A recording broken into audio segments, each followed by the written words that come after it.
Hey guys, Clumsy here. Hear me? Welcome back. Explain time. Maybe that's not the right screen. Maybe it should be this one. There you go. Welcome back, everybody. Thank you for joining. We have a few folks in chat already. Thanks for joining, Buster. Your Jack, 28 months for the second time. VIP treatment indeed. How are you guys doing? Hey, Gamaste. Pretty early today. How are you? Hey, Alex. The Alaskan Tracker. How's it going? Have to ask you more details about the RBW. I might just do the switch for ETS2. We'll talk about that as we go. So, for today's stream, I found something interesting past couple of weeks. I've been staying tuned to the updates. And it's pretty interesting because it's, as you might have seen in the title, these are free volumetric clouds.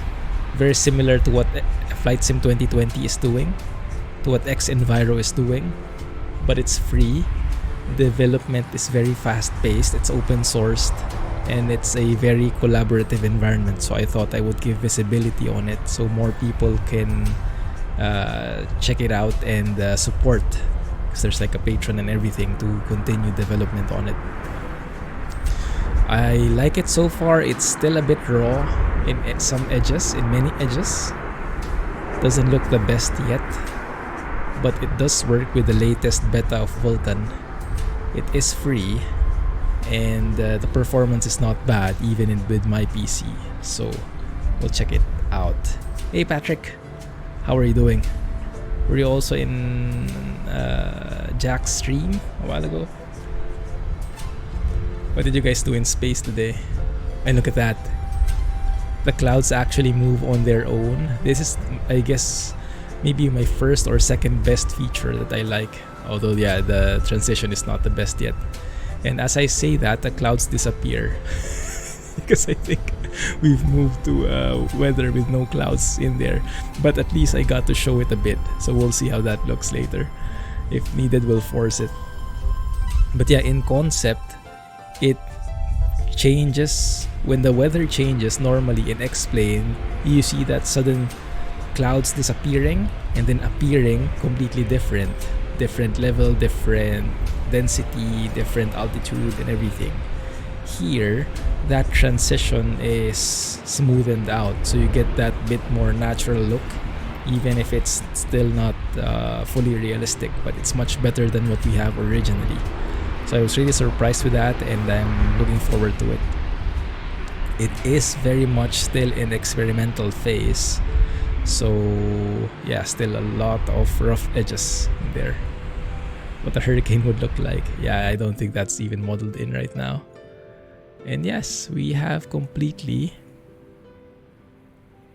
gotten rid of all the clouds. Interesting. Okay, but anyway, let's go. So I have Flight Sim FS Economy set up. We have a lot of flights ahead of us. Couple of different legs. We are still in the UK, starting off in Dundee, going to Edinburgh. It's only a 32-mile trip, so we'll probably do it VFR. Just fly along. I was planning to fly over and explore the clouds, but maybe that wouldn't happen. If you look at Active Sky, the reason why we don't see any clouds is not a bug. It's clouds non-reported actually. So there are really no clouds right now. It's just, I guess, the transition is not yet fully implemented with few to no clouds. But like I tried like the overcast to few. That transition is very nice, very smooth. You can actually see the clouds dissipating bit by bit, even though it's still not a complete looker. Anyway, we have plenty of time to check it out. We'll see. I am connected with FS Economy already. Let's go and remove the covers here. Remove the chocks. Parking brake. Looking good. Everybody on board. Fasten seatbelts. Hold on tight. And good luck to everybody. Alright, let's lock that up. Start up the plane. Get some lights in here. Strobes on. That's going to be our beacon.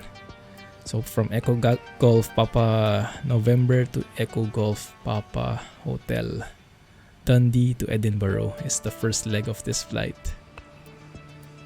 I probably will do mostly hand flying if I can, as long as I can. Let's see how far that goes. And I think the altitude I was setting was around 4,500. By the way, I have a little bit of an upgrade in my desk. You can't see it, but you know my problem before? My yoke is in front of me and my keyboard is like just elevated and it's a bit awkward. It's like sloped and so hard to type. So I found a workaround. I borrowed a shoebox from Mrs. Clumsy and she actually has some of those still around. So I borrowed the shoebox, put it behind the yoke and put the keyboard on top of that, if you can imagine. So my keyboard is now elevated, horizontal, very easy to reach, much easier than when it was below, and now I can type easier like so. So very cheap alternative. Not a looker definitely, but in terms of function, I like it. The shoebox technique. Hey Sonoma, yes, back to explain. I was showcasing the Freeware Clouds a while ago, but they're I think a bit of the shy type, so we don't see any of them. Hopefully they come back soon. We'll wait a couple of minutes. Maybe they will get back. As long as it works, it's not a bad idea. That's very true. Yeah, I was so happy with the result. Initially, I was thinking of like buying a new table, some implements, and then I couldn't really find a perfect solution. So in the end of the day, I just, well, maybe a shoebox will be more than enough. And it is. Hey, thanks for the follow. Welcome to the channel. Feel free to say hi and join us in chat. Echo Golf Papa Hotel. Why was that typing it? Why is that typing as? There we go. Echo Golf Papa Hotel. Typing with Clumsy Edinburgh. There we go. Let's do a direct here just so we have an idea where we're supposed to go. No worries, Jack. Rebel Galaxy Outlaw. Ooh, what game is that? Freeware Clouds demanded some payment. Yikes. Hey, look. Welcome to the stream. Thanks for joining. And thanks for the follow. Appreciate it. Are you an X-Plane or a Flight Sim fan as well? Let's go and start up the plane. You have plenty of fuel. Not at risk of running out anytime soon. Starter is on. Propeller is starting to move. NG is rising 13%. Introduce fuel. And now we monitor ITT. Shouldn't go beyond the red line, otherwise it's a hot start. NG should be 30% by 30 seconds, otherwise it's a hung start. We are good there. Keep on monitoring it. I wonder if there's actually an instance where we would get a hot start or a hung start here in this TBM. It definitely looks like it's possible. And given the track record of these developers, Hot Start, they are I think they're the most simulation-y developers I've seen so far. Did I turn on the heaters already? No need for the heaters just yet. Main generator on. Auto. Set that up. Leads are on and air conditioning is... Let's get some AC in here. Looking good. There you go. So what is your impression of RBW, Alex? Is that your favorite at the moment? I've gotten so many conflicting points of view in JBX, and understandably so. It's either you absolutely hate it, or you really love it. Nothing in between, from what I've seen. Right. Winds are 261 at 4 knots. What is the pressure? 1009 QNH. Let's make sure I set that correctly before I do anything else. 1009. There we go. Perfect. Okay, looks good. Should be pretty close to runway 27. Just make a U-turn here, follow the taxiway.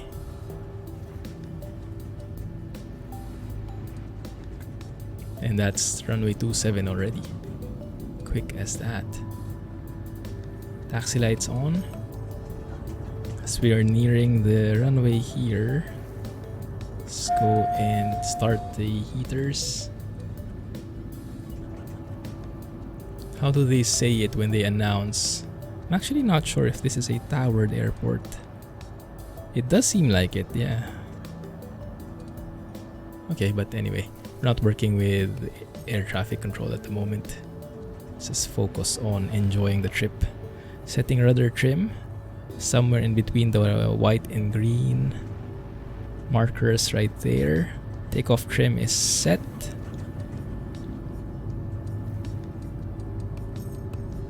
And flaps 1 notch down for takeoff. They are there. Moving down. Indicated. Good.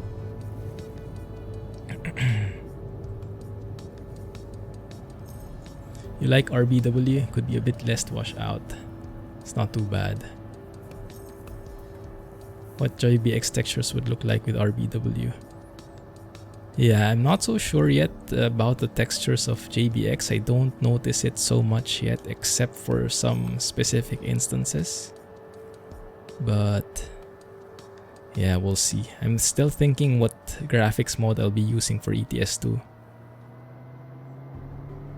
Because I'll probably be showcasing RawX 2.7 on Friday. 50% torque, 2000 RPM. Good. Takeoff power is set. Keep center line here. Apply proper rudder control, 85 knots, rotate. Rotate. There you go. Tap the brakes. Positive rate, gear up.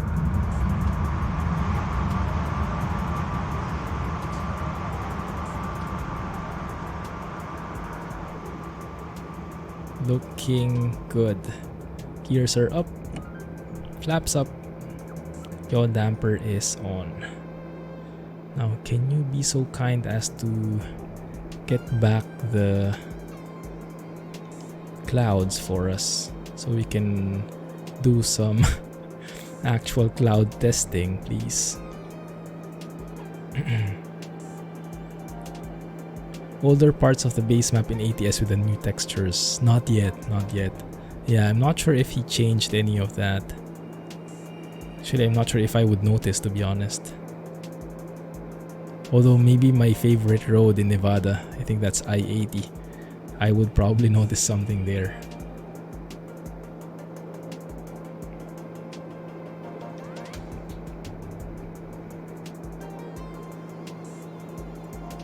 Hey Deso, welcome back. What do you need? Well, Explain itself is available in Steam, but all the other plugins, yeah, you have to download bit by bit. The plugins list should help you a bit. Exclamation point mods should get you there. Just trying to keep a 10-degree pitch up attitude here, so you get a very subtle climb, nothing extravagant. Come on, clouds. Well, you don't need to install a lot of plugins. You can start with Explain, yes, and just explore it, enjoy it. And when you find something lacking, then you look for plugins bit by bit, so you don't have to get into it immediately. Like, start with everything default, that's my recommendation. And see where it takes you. If after some time you decide, I hate how the airport looks. Is there a better airport? Then start looking for that. Oh, I hate how the weather is generated. Is there a better weather engine? Then you start looking for that. But if what I would advise as well, if you're interested in getting into flight sim, if you can wait a bit, because August 18 is when the Flight Sim 2020 is coming out already. Maybe wait for that first. That's what everybody else is waiting for. Stick to 4,500 feet here. Just trying to trim it bit by bit. Do I not have my headset? I do. When did I wear that?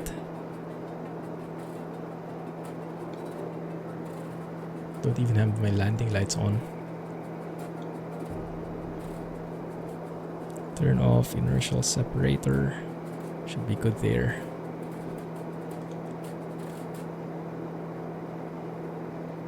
Should do a video and explain. Yeah, it might not be the best time to do a deep dive on explain with all the hype from Flight Sim 2020. But yes, for Flight Sim 2020 is probably where I will focus on making videos. If the hype meets the expectations, if the hype meets the reality, or if we go back to explain eventually, we will see. But I think we will be staying in FS 2020 if everything goes according to plan. I would not get it at the moment. If you can wait for a bit, yeah, I would focus on FS 2020 first, because this game is quite pricey. I said the bad word. I said this is a game. This sim is quite pricey in full price. So I would only get it if it's on sale at the moment. But even that, I think I would just wait for FS 2020 totally. And I am way off track with my altitude here. Thank you for 7 months, Sonoma. Appreciate it, man. Glad to have you here, especially on a flight sim stream. How are you doing? What are you... are you still in SnowRunner?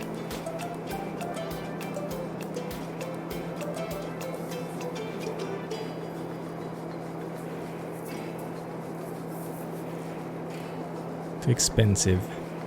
Yeah, Flight Sim 2020, if you are new to Xbox Game Pass, I think you can get it for like $1 for the first month, like a free trial, almost free trial.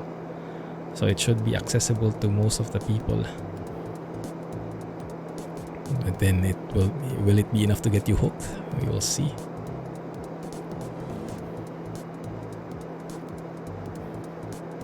Quite interested with what Plum has been mentioning in the Discord for Flight Sim.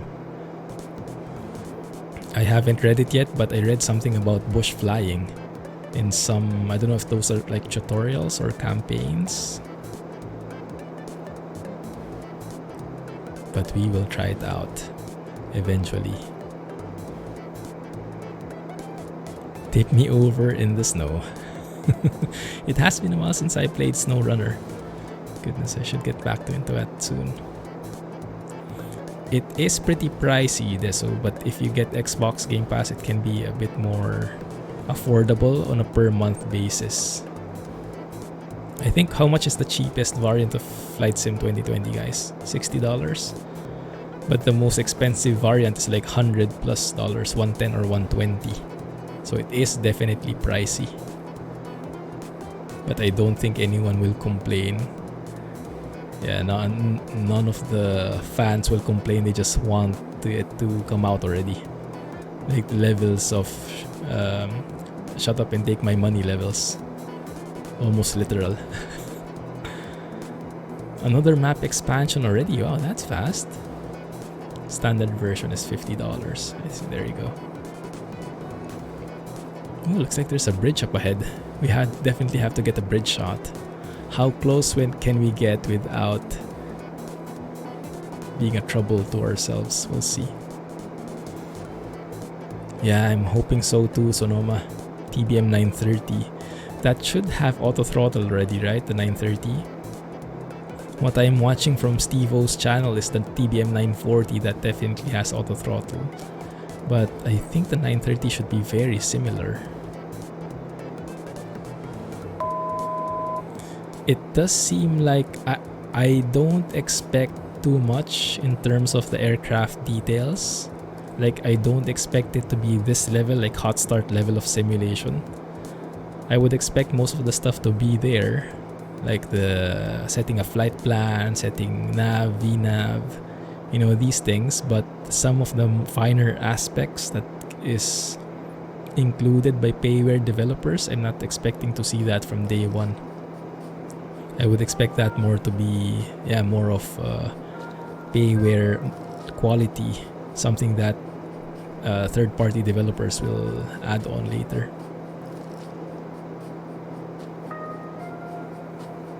Auto throttles are already included in the 930. That's nice. Nice to have another level of automation. I mean, you can't blow up the engine. Maybe you can. But yeah, maybe not.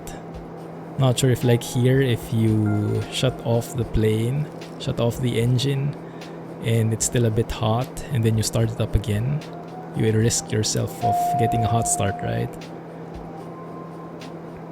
So that level of simulation, I'm not sure if you would see from day one in the default planes. But I'm happy enough with getting the basic stuff for now. Just enough to fly properly and enjoy the scenery. And this is exactly why I'm spending my time on GA planes right now, specifically the TBM. Because I think where Flight Sim 2020 would shine is with the sightseeing. The flying around in a real Earth-like environment. Very scenic sights, very realistic aerodynamics and everything. But yeah, mainly the graphics. And with airliners, you need a lot of detail. You need a lot of... oh, we're pretty low, huh? With airliners, you would need a lot of systems developed. And I'm not sure if the default planes would have that. Time will tell. Let's see if this will be enough for a photo. At least you won't tip it over. Who knows? Maybe there's still a chance you will. That can work. Not as close as I would have wanted, but I guess we can make that happen. No clouds though. Even here we can manage a bridge shot now. Concorde and FS 2020. Oh, is there going to be one? Nice. I also saw, so I'm following the Flight Sim 2020 Facebook group. I think it's not official, but there was someone who shared, and I'm not sure where he got it. Maybe that info is official. That Track IR will be supported from day one, which is something I would expect, given it's a flight sim and everything. But it's good to hear that it's confirmed at least. Oh, we're here already. Didn't notice. Just past the bridge is Edinburgh. Let me see. Maybe focus on the thing here. Alright, open the map. Look at that train fidgeting. Train fans wouldn't like that.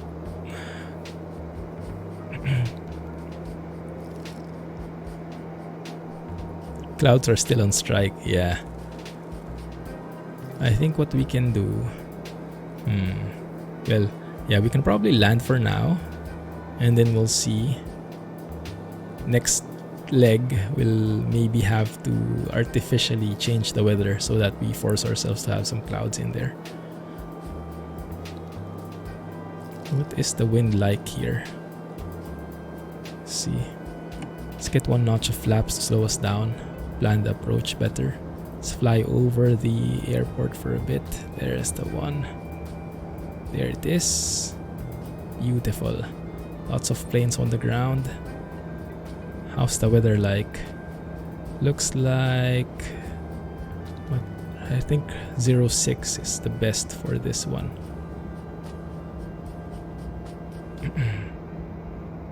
Actually, you know what? No, opposite. No, it should be runway 25, 24. The hatch has a 241 heading, so let me set that. 241 is this one. There you go. We're actually on the downwind leg, although I am pretty close, to be perfectly honest. Let's get the landing gear down. We are on the downwind, but I am pretty close to the airport. So when I turn left here and make that base to final turn, it's probably going to be a bit over. Let's turn here. Remove the yaw damper. Set that rudder back.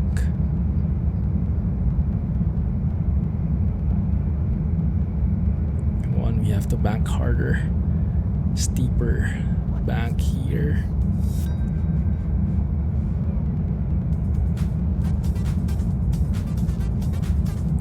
Should be okay. We'll manage it somehow. The airport should be coming up in sight. 24 is it this one? It's too close, my goodness. Yeah, that won't do. This is 24. Yeah, that's 24. Way off. I won't force it. And suddenly someone turned off all the lights.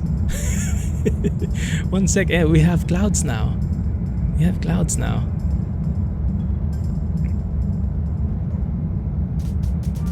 Where did all the lights go? Okay, let's just fly over here.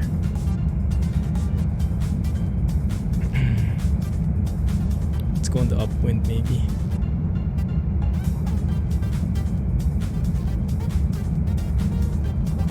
Gears up. Let's do a go around. Missed an opportunity to fly over the bridge. I think it's a bit too yeah, it's a bit too deadly to fly under those bridges. Looked a bit too small. And my skills, I don't think, are very much compatible with those kinds of maneuvers. Alright, we have clouds here now, finally. Let's try to go over them first, and I'll worry about landing later. Set this to OBS mode. Set the course to 241. There you go. Okay.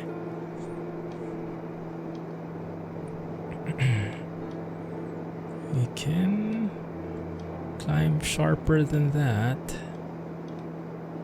There you go. Just a little bit of trimming. The clouds do look nice from afar. They get a bit blurred the closer you get. And this explains a lot of why like the X-Enviro team needs to do a lot of tweaking if they want to get the perfect clouds. But yeah, I'm happy that there is a freeware version of this with open source. So the open source project is in GitHub. A couple of guys have like made separate forks, made some changes on their own. This one I'm using right now is actually from, so there is the original developer, I think he's called BiologicalNanobot, if I remember correctly. And then there are different forks. This fork I'm using is from M. Sparks, I think his name is. And he adds a lot of other, he experiments a lot on the other features alongside the original developer. So it's nice to see that level of coordination. Yeah, this I guess is my favorite thing here, passing through clouds like this. Because they actually feel like clouds. And they're not just they don't look just like paper mache or like stickers as you pass through them, like how the 2D clouds normally are. So normally in VFR you wouldn't do this. Should never go through clouds, but no one's looking, so let's just keep this to ourselves, huh?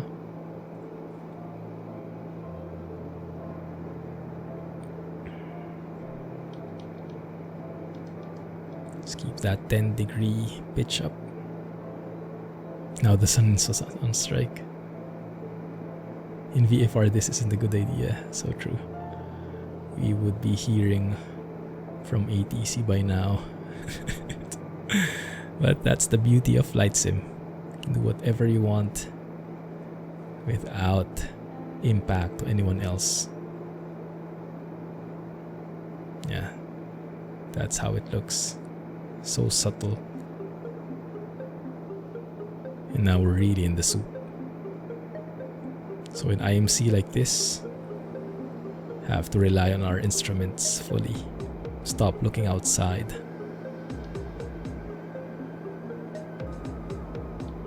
These are some thick clouds, huh? There we go.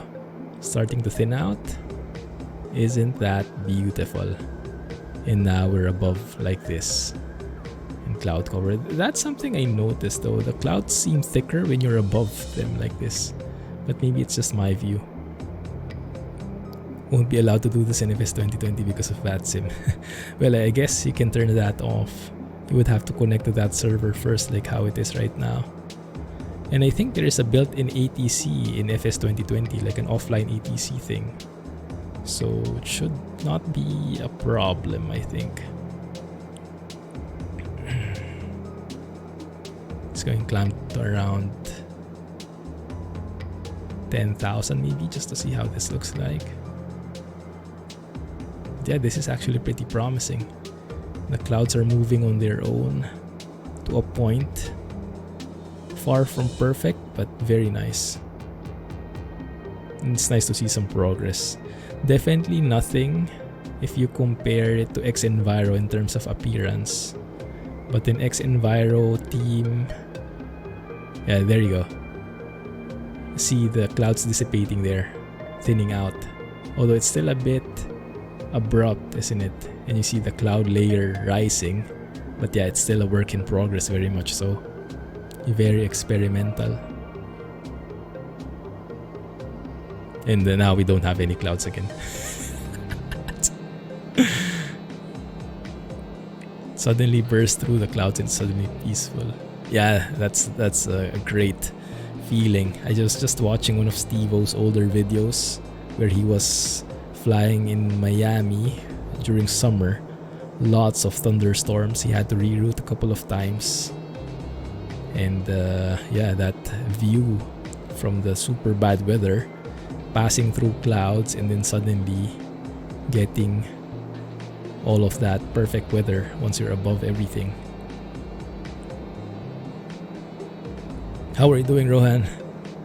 What have you been playing recently? Not bored anymore? Let's go and down here.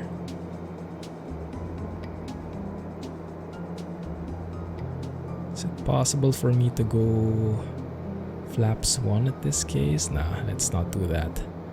I'm going to go pitch down really sharply here so we can make this. There's the airport right there. Hey, bot. Oh yeah, it is quite frustrating, especially in the beginning.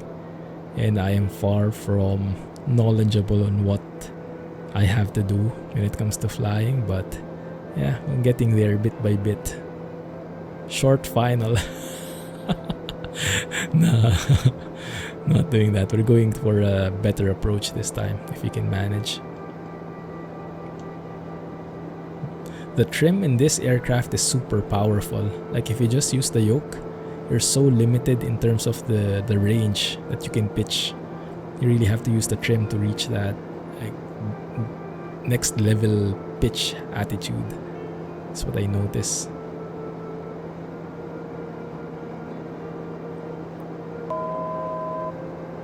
It's fine.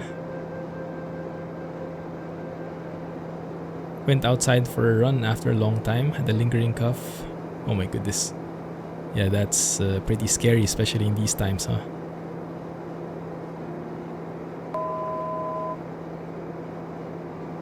Whew, it's very strong winds there. Probably doesn't help that I am going really fast right now. That's fine. Airport should be on our left. There's the runway. Looking good. We are pretty high, but we can catch up to it in a bit. Just have to lose more of that altitude. Along with some mild asthma issues. Yeah, I can get paranoid there. Whenever even if I sneeze just once, I get paranoid already. So good to hear that you're feeling better. Weather is much better now. By the way, since we're on the topic of flight sim, I am actually trying to get a hold of some rudder pedals, some very cheap ones. The Thrustmaster flight rudder pedals. I think those are the cheapest ones available. Very accessible. Well, the most accessible here in Singapore. We have very limited equipment here for simulation. Trying to get a hold of it. Have not been able to manage yet, but pretty close to getting one. I was also thinking of buying like the honeycomb yoke and getting a separate throttle quadrant, which would cost me in total around more than $1,000. I was very tempted to do it, but I think thankfully Mrs. Clumsy didn't approve, mainly because of the clutter that it would make. All the additional boxes, where would I place all that equipment? So I didn't get all the approval. I only got it for the rudder pedals, which is I guess a blessing in disguise. That should be nice altitude right there. Can make our turn here. Level off. Losing the speed now. Flaps. Continue with that turn. Around 25-degree bank should be okay.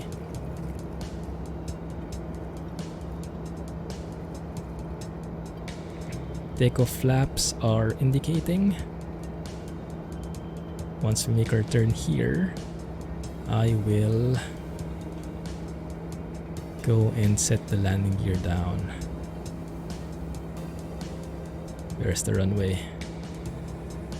Guys, see it? I see the airport on the PFD. I can't quite distinguish it yet in the... there it is. Yes, I turned a bit too abruptly.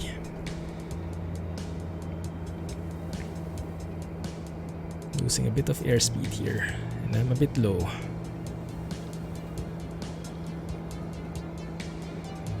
Tend to keep boxes too, yeah. I'm using a yoke. A pretty cheap one, but it's actually pretty good. CH Eclipse. Because it's a perfect tool for beginners. If you get access to this pretty cheaply, then I would suggest you take it. Because it has everything in it. You only need this one, and you already have the yoke. Throttles are included, 3 throttles. Very toyish, but very functional. And then you have fake rudder pedals as well as part of this yoke. So it's all in one package.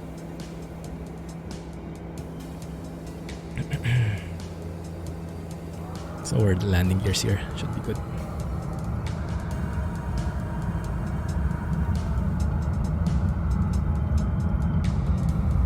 Oh, her sister. Wow. Props to her for her braveness. And hope she's feeling better.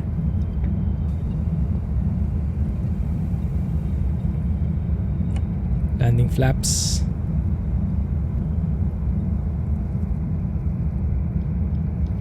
Go. Setting the trim. Still too low. Still too low. We'll get there. She's okay now. Ah, good. She's having to wear all the PPE, I see. It's good to hear that she's feeling better. They had to do a bunch of tests on you. Did they have to use that swab on your nose? That looks scary from the videos I see. That's my main motivator for staying inside the house. 1 white, 3 red. We're getting there. Just keep this steady, very subtle descent so we can get on the proper glide path here. Swab test, very uncomfortable. Blood test, chest. Wow, lots of tests. Huh? There we go. That's the angle we want. And now we can follow it down. This a bit shaky in here. Winds are a bit violent. I guess violent is not the word that you'd use. Active is probably a more proper description. But at least we have proper headwind. And now I'm too high. There you go.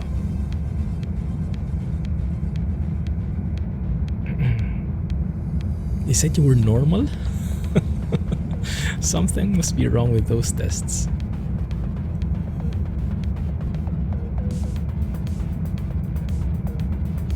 Too fast. Let's bleed off some of that power.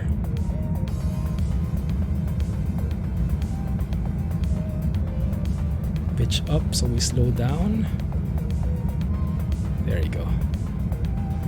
We can make that work.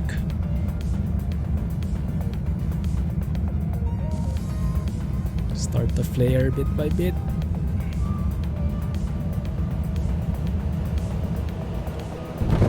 Oh, that's a bit hard. My goodness. Thought that was good. I think I lost a bit of airspeed too early. We will try better in the next leg. Let's look here. Should be something up ahead. Okay, let's see. Firm. Nah, you guys are just too sensitive.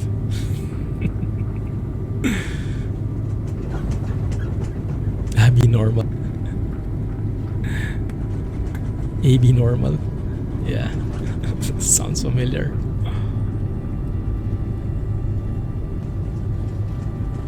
Getting a lot of stutters right now, which is weird. Maybe the landing shake them up as well. Okay, gate is coming up here. Or this. Ah, that's the one. Yeah, I'm getting this weird lag right now. I wonder where it's coming from. Maybe some scenery's loading up. Normally we shouldn't get those now. With Vulkan. Well, we'll see.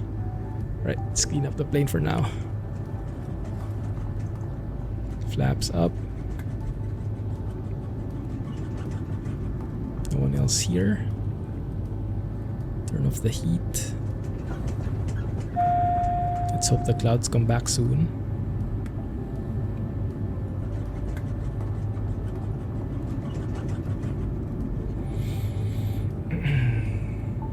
Is there a dentist in the house? Shouldn't have brought my fragile tea set.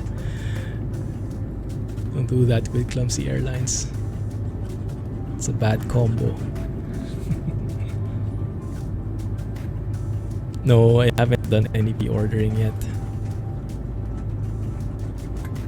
I'm still holding off on it. Is this something we can turn in? It does say X there. Probably shouldn't, but no one's looking. So we'll hold here. Make this our own ramp.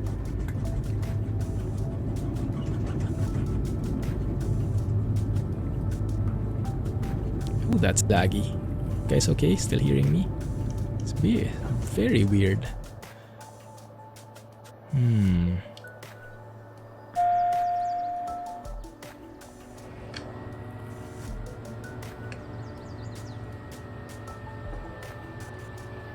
Very weird.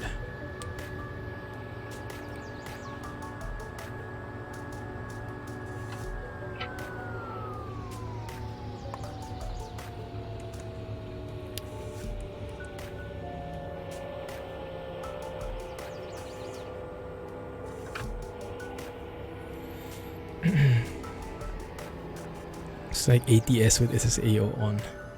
X is no taxi. Makes sense. Something like no entry.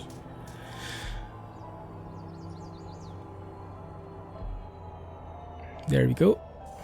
That looks pretty good. See how that looks in here.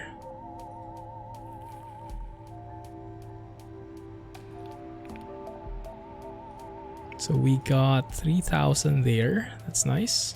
292590. Just a bit of ground crew fee deductions. That looks good. Right, next leg is from here in Edinburgh to Newcastle. Okay. And that is already there. We have 5 people. We can seat one more. Let's see if we can find someone going the same direction, going to the same airport. No, I don't think so. I got them all already. Okay, that's fine. It's not a full flight. It's going to be 79 sorry, 79 miles, a bit farther. Time to fly a Boeing. No, I'm sticking with GA until FS 2020 gets released. I was telling the guys before we came, I think the highlight of the sim will be in GA, because airliners I don't think will be able to, I highly doubt they will be able to have all the details that an airliner should have. I think it's going to end up more as a disappointment if you know how the airliners behave and explain how the simulation is, and switching to a default plane and default airliner. I think it will be a step down.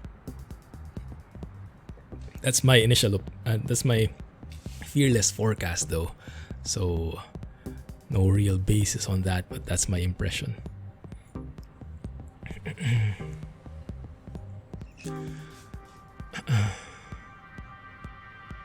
ETS with SSAO on. The lagginess. Let's hope that doesn't keep up. Alright, let's go and set up here. Just pretty basic. Clean it up.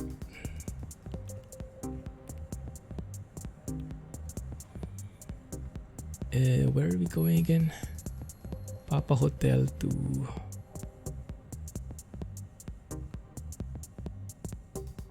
NT. Is that in Newcastle? November Tango. Okay. Yeah, I haven't been to that airport yet. We'll see how it looks.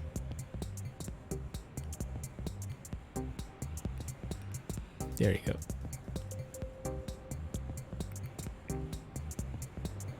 Don't see many planes around right now. MCAS. Hopefully not. Well, a proper working MCAS at least. That should help with the stall situations if it's working correctly, right?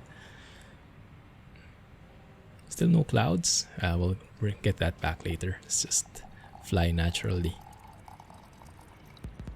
Who's that drinking? So we have the flight started already. Let me verify that that is indeed the case here in FS Economy. Yes, flight is in progress. Okay, good. I think it will exceed expectations. I think it will, in terms of the flight and all the sceneries and the aerodynamics maybe. But the actual systems in the plane, I'm a bit doubtful. I'm not sure how it was done in the older flight sims, Microsoft flight sims, FSX for example. Did they have very nice modeling? Because if they did, then there would be less third-party developers out there. I mean, it's the same with modding, right? The main reason for their existence is because there's a gap in the default content, so they got around and started developing their own. ITT is pretty hot. Like this kind of simulation, when you start introducing no, not that one. When you start, get the starter on, you get that warning and it says you have to cool down. So they call it dry motor. So you basically run the props here of the propeller so that it cools down the engine, but you're not really introducing fuel yet, so you're not really trying to start up the engine fully, and that just cools down the temperature like so. And when it gets to a colder temperature, then you can start introducing fuel, and then the full startup procedure executes. Look how close we get there. I guess that would bridge over if you try that when it's still hot. So yeah, that level of simulation, I'm not sure if we can expect that from default content.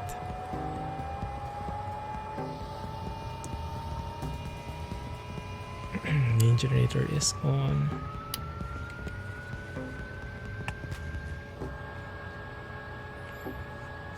Be ready for an avalanche of negative. Yeah, it's usually the case, right? The expectations are hardly met fully, and even if they are, there would always be some people who like to complain. So there will be a lot of those for sure, but I think it will be great.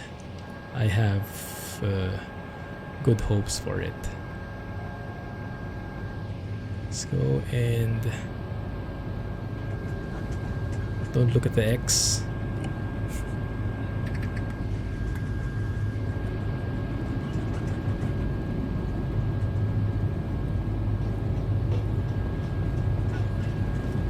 Hype train has already caused people to complain.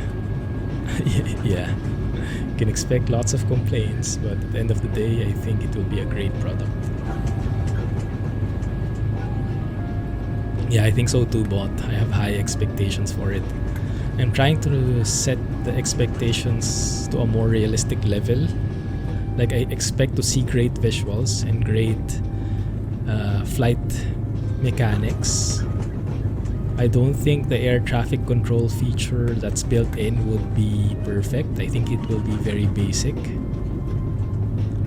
I think the systems of the planes will not be fully implemented, because if you have seen through some of the screenshots, some people actually analyze each and every detail of the screenshots.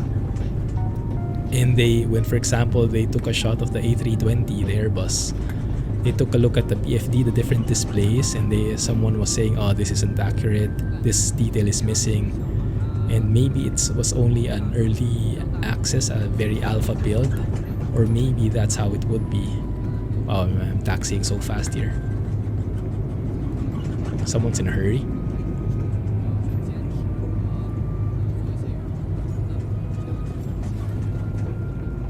Yeah, we'll see how that goes.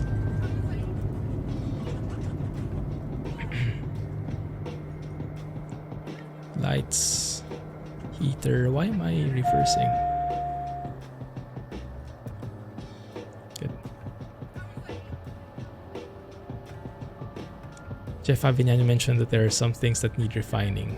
Yeah, I'm not even sure if he can mention that because of the NDA. But he did, huh? Maybe he could. Yeah, I think it won't be perfect for sure. I don't think it will be that detailed, but I think for what we get, we will be happy. So, yeah, set realistic expectations.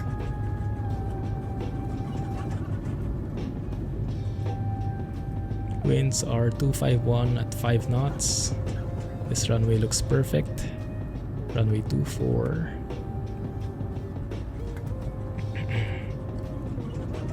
Let's do this.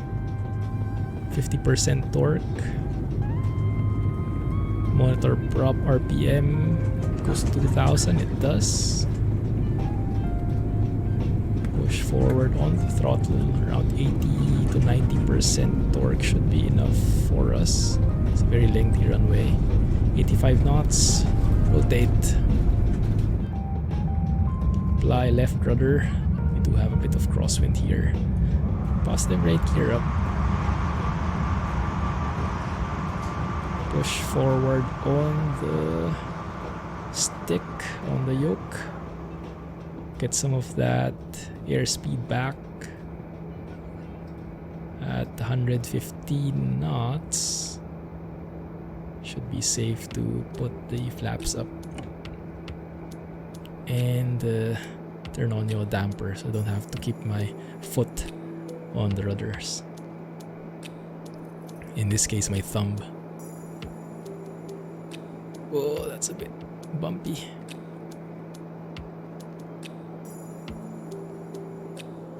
Oh, that's something I would love to drive through.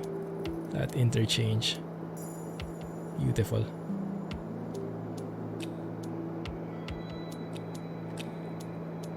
Let's go and see where we're going here. Yeah, not too far. Too bad.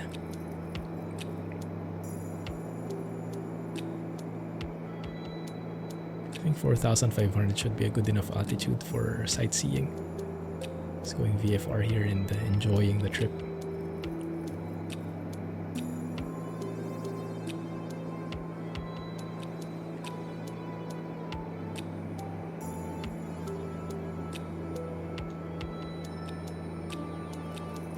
Listening to people who know about the subject, they seem to be very collaborative. That's great.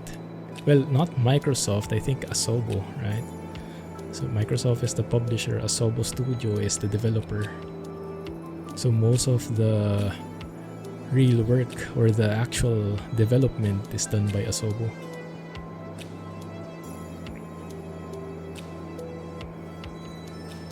Hoping they will have something for beginner flyers so you can learn how. Yeah, I think so. I think that should be in there. Otherwise, they would not attract some of the starting people who are starting out. Yes, I expect that to be part of the package. There we go, some clouds. Nice. The shadows are not accurate at all, though. You see, like, everything is pitch black below, like an overcast situation. Just looks a bit weird.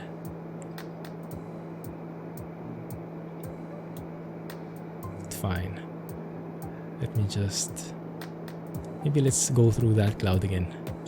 Does look fun. That's true, yes. Microsoft assets. Like, they have the backing of Microsoft so they can use their resources, which is tremendous.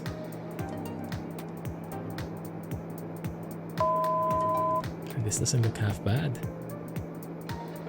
This is a taste of things to come in Flight Sim 2020. Real 3D clouds like this at maybe 10 times better looking. Hopefully not 10 times the performance as well. In-depth tutorials have been announced. That's great to hear. Initially, you just need the joystick. Yeah, you would need the pedals later. Not really need, but you would want the pedals later. Like the stage I'm in right now, more than a year flying, I am starting to crave for the pedals because it really is a different experience. But yeah, if you get this CH Eclipse yoke, you get everything already. It's a very good starter yoke. I would highly recommend it. Has the yoke, has the throttles, has the rudders. It does feel very much like a toy, but it should get you that proper feeling of how to fly. And then if you like it, if you're willing to invest more, then you can get the separate things, the honeycomb yoke, the throttle, some rudder pedals, but yeah. Keep level here. Wow, pretty high clouds here. Maybe we can turn a bit towards our destination.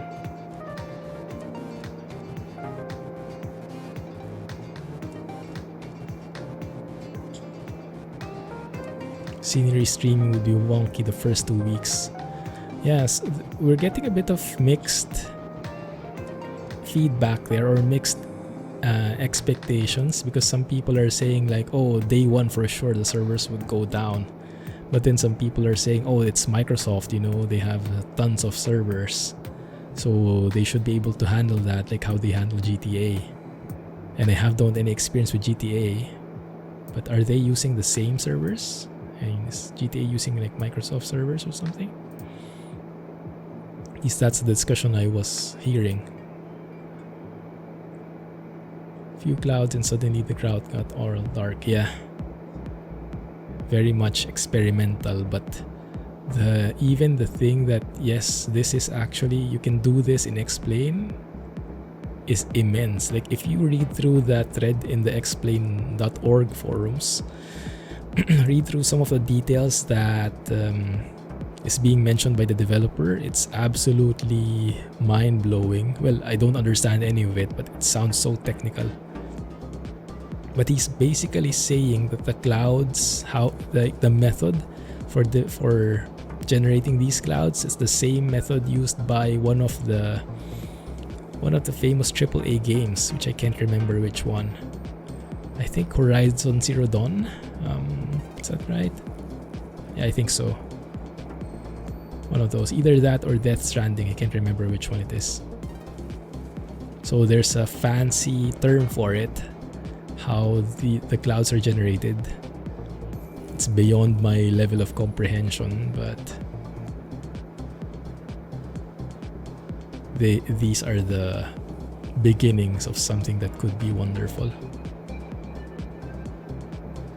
Yeah, I'm not sure how any of those games look, but I'm sure they look amazing, given that they're AAA games and they have very nice reviews, I think. But I'm not sure how the clouds exactly look like. Maybe you would have more experience with those kinds of games, Rohan. Have you tried any of them? Yeah, the whole Bing satellite system. Your internet can easily stream the ideal specs, but your PC will scrape the minimum specs.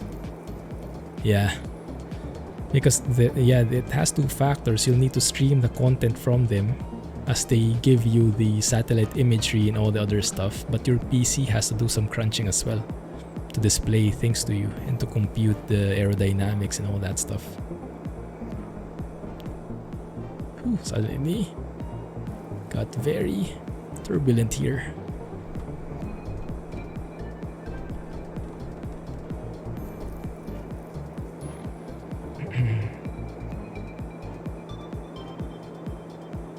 "75 clouds per minute." Death Stranding is literally a walking sim. Then it should have nice clouds if your only thing you're doing is walking, I expect. Also, I probably would have needed to go to standard altimeter here. Yeah, that's something I'm wondering. Maybe you know more about that, Sonoma, or someone in chat. If you're doing VFR, how do you know what the QNH setting is? And I guess if you do like flight following, if you keep in touch with air traffic control, they would give you altimeter settings. But if you're like in an airspace where you don't need to talk with ATC, how do you get info on the QNH where you are currently at? Listening to observation stations or things like that, maybe? Yeah, that's not half bad. Look at this.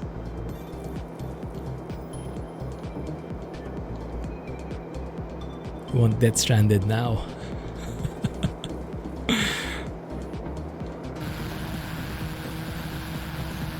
Oh, that's not a bad view at all. Yikes.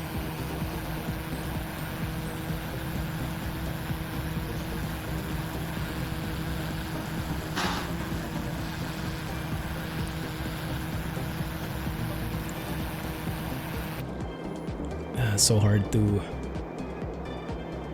fly the plane and take photos at the same time. Let's do something else.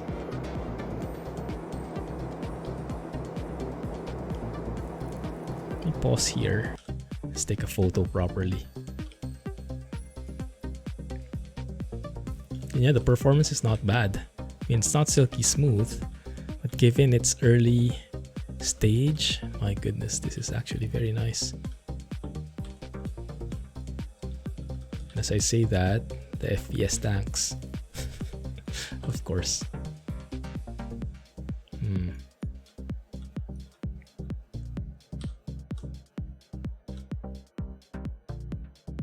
Something like that could work, huh? Woo! Got left behind. Alright, let's level off here. 12,500, let's keep it. Do a barrel roll. You know what? I've actually never tried doing a barrel roll in this sim. Making it too much like a sim. Not playing it like GTA. Or any other arcadey flight sim games out there. Or flight games, I should say. Do it, do it! Spilled my drink. If we fall, I blame you guys, okay? But we are very high up in the air, so I guess we should have enough here. Any tips? Okay, I'm just going to bank to the right fully. I'll see. Experimental feature. Hold your breath, guys. Let's do it.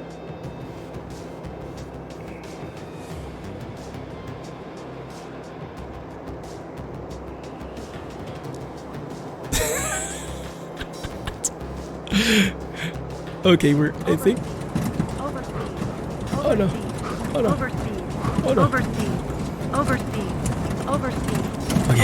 There you go. There you go. There you go. I think we just lost a wing. Anything still working? 1 second, let me try. Get control of the plane. Jack fell out.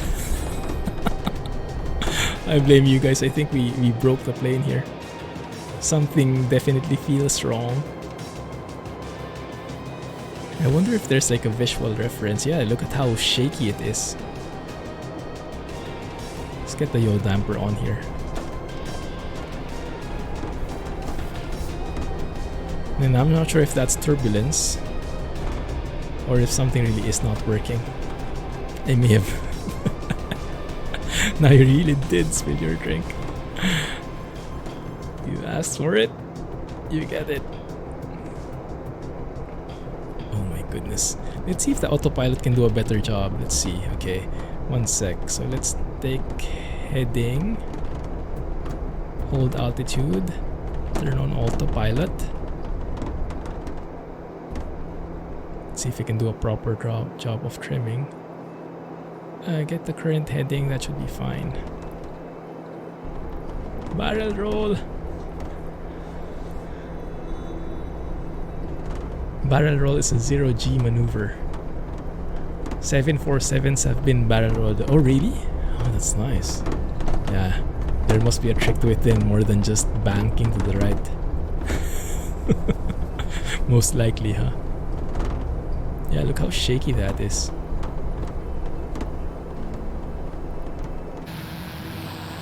Can we do upside down flying now?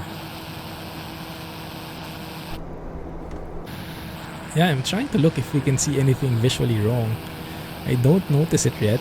Both wings are still here, but my goodness, look at how flimsy that is. I doubt we'll be able to do a good landing here. What passenger now? Didn't think you'd do it. Well, yeah, we can have some fun sometimes. Why so serious, right? Airframe manager. Is there a way to check it?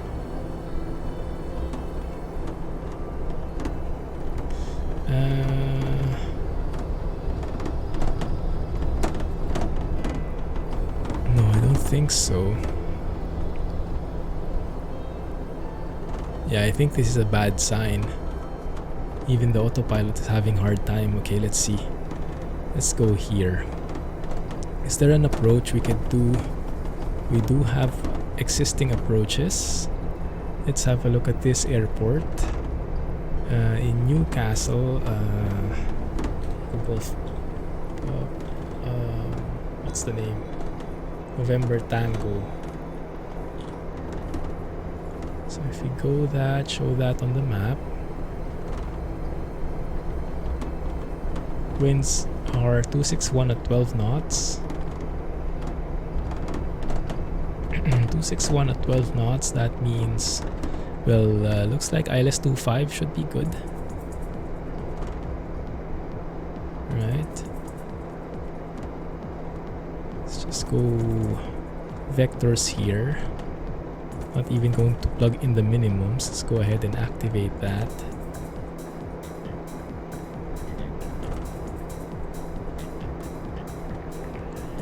Actually just in time, because looks like vertical navigation, we are starting our descent in 30 seconds. Should go down to 2,000 feet basing on this flight plan. Although that is with a 2.5 degree pitch down attitude, so maybe I can make that a bit sharper. There you go. So that would postpone the top of descent for a bit.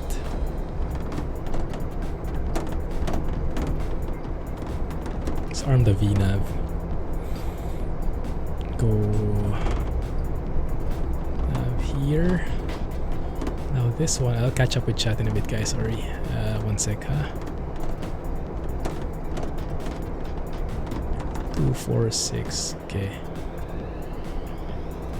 Let's go that way. Let's do proper vectors here. Okay, back. Hanging off the tail. My bad. Economy class. Once we land, if we land, let's do a checkup on how damaged the airframe is. I highly suspect we might have lost flaps or something. I wouldn't put it past that. Yeah, there have been incidents in real life, like they lost flight controls. I'm not sure which exactly, but they lost some controls because they oversped and the integrity of the aircraft was diminished. Look at the clouds running away from us. That looks so cool. It's a bit too fast, but it's a pretty nice effect, isn't it? If you slow that down, that actually looks great.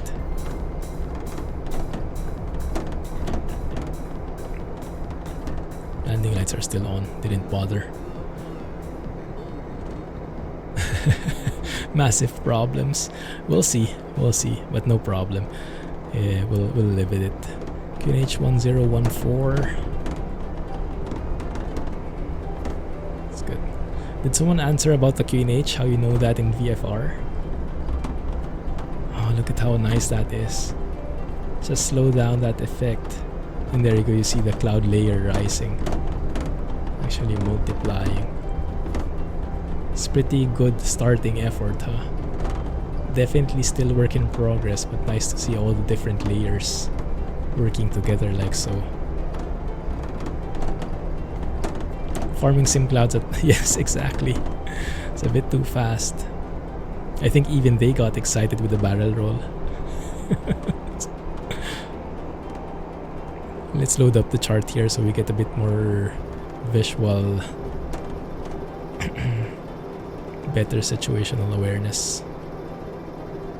ILS 25 I think is what we plotted. Approach ILS 25. It's an NDB.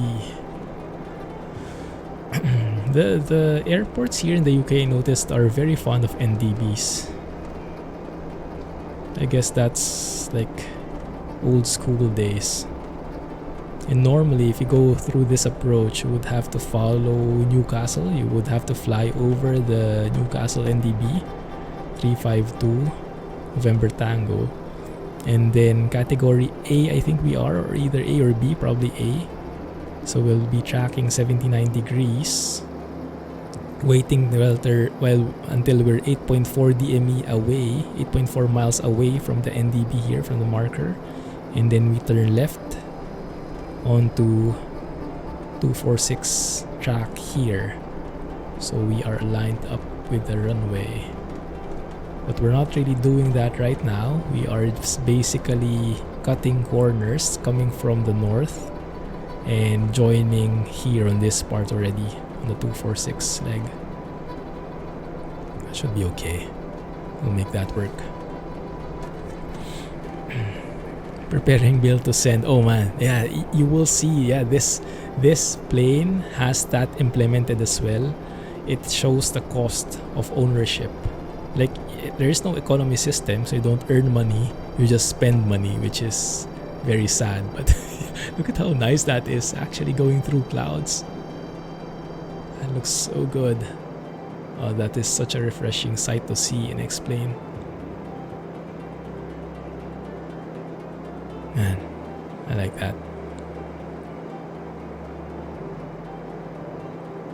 First thing people will do when they start flying in FS 2020 is to find their house. Yeah, I would definitely be flying over Singapore and trying to compare it with what I see.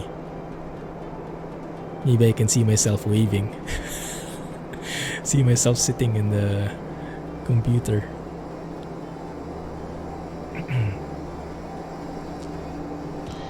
Okay.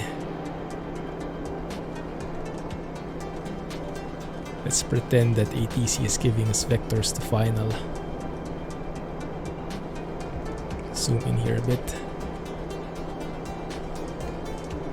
But now I think the plane is actually pretty calm, considering. So maybe the damage is not that bad. We'll see when we extend our flaps if it will work. I'm getting nervous now. Just like I really don't make money, you spend it. Yeah, I guess very true to life in an airplane situation, huh? Huge money pit.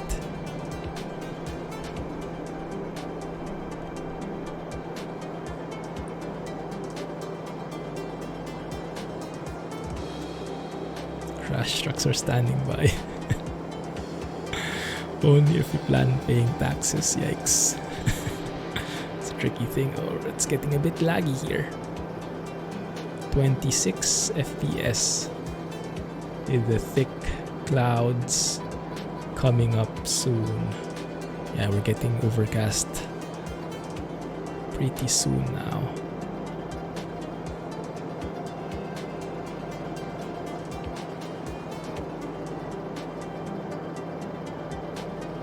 Looks good.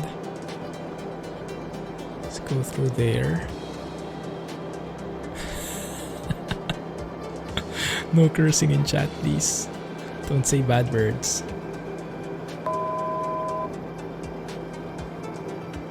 Slow it a bit down here. Probably time to try out if the flaps are working.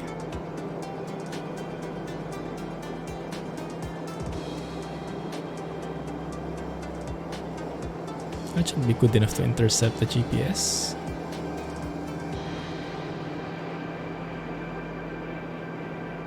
Let's see if that triggers right now. Yeah, there you go. A while ago GPS was only armed but not activated. Now we have GPS active. Nice. And the chart is saying final approach fix is indeed 2000. Okay, so we should be getting the localizer soon. Should be capturing it soon. 246.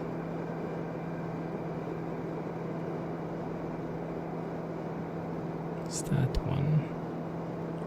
Looking good. Slow it down. Keep it steady. Final approach fix coming in soon. Okay, here we go. Below 178 knots indicated.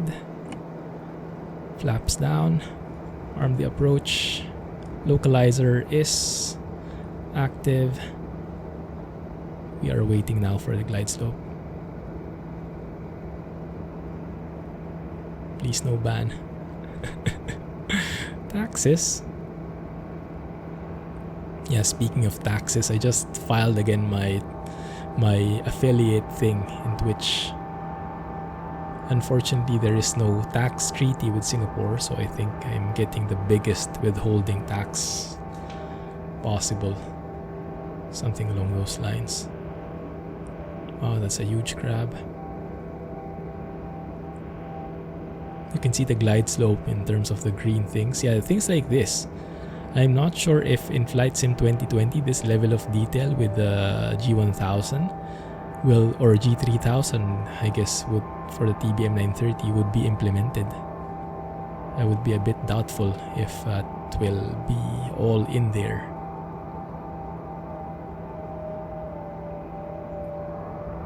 So I would focus more on GA flying and actually the joy of flying itself rather than the systems inside the planes. But we'll see. Maybe I am wrong and maybe they are doing that. Glide slope is captured. That looks good. We are well within 122 knots, so extending flaps to their landing setting. Nice. But man, those are some strong winds, huh? Not even sure if I'm legally allowed to land with this plane in this kind of strong crosswind situation. The good thing is the lower you get, the weaker the wind will be. So hopefully soon we'll see ourselves facing the runway. I mean, look at right now. We are facing this way. 254 on the heading, but 246 on the... My bad. But 246 on the runway track. Okay, there we go. Now that we've gotten to that level, it's looking pretty good. Much closer to the runway heading now. Not anymore that violent wind. Yes, Ron, I am participating in it. Waiting for more news on that. Stable so far, yeah, looks like everything is working fine. I think it's the main problem would be the pilot and not the actual plane. As always, it's the pilot that's the problem.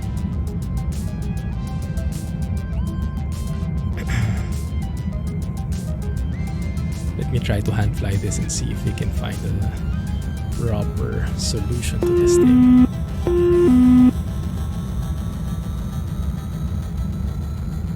There you go. Rudder trim though is a bit weird. It's a bit too much on the left. Let me remove that, center it so I can have full control.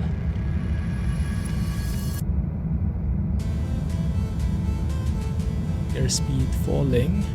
1 white, 3 red, not good.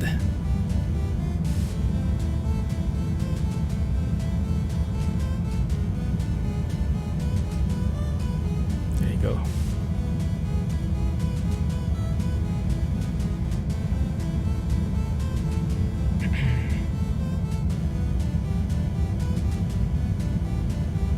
And yeah, the springs on this yoke is not bad. You can really feel some feedback even if it's not actual force feedback.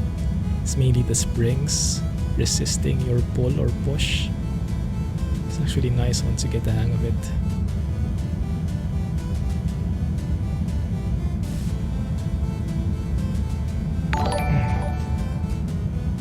Hey, thanks for the raid. Welcome, guys. Perfect timing. You'll see the disaster that's happening soon. Brace, brace, brace. Yeah, it looks like, yeah, a while ago we were seeing some pretty turbulent winds. I thought the airframe was damaged. Yeah, apparently it was just the wind really acting against us. So now the main bottleneck is the pilot skills, or lack thereof. We'll see.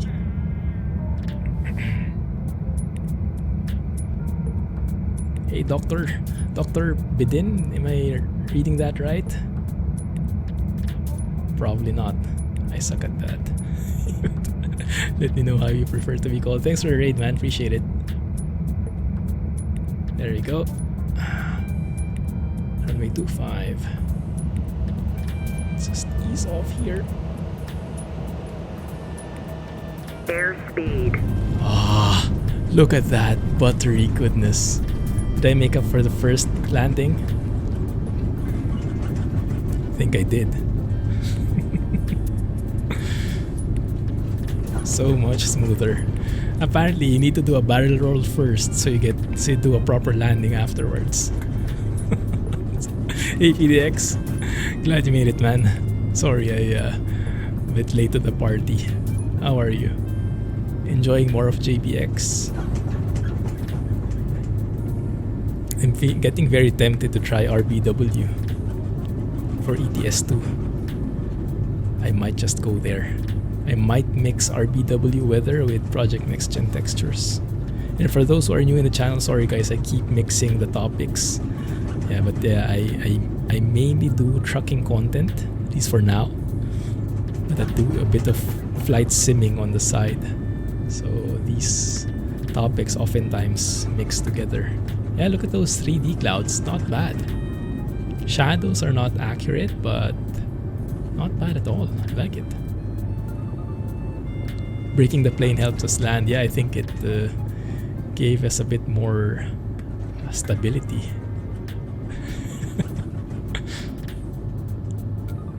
I'm actually in the wrong... turned on the wrong taxiway here. Because I'm actually ending up in where the airliners are and not in the GA ramp. But we'll find a spot. You fixed it, yeah. Hauling a 90,000 pound oversized load with a 215. Oh my goodness, how did you fare? Did you even finish the job?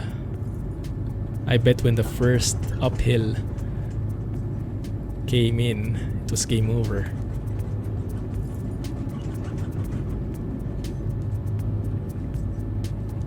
Just finished the stream. Nice. How was it? We're streaming Explain 2. 215, that's not enough for a car with load, let alone a truck. Old school trucking for the win. Let's go maybe in park here.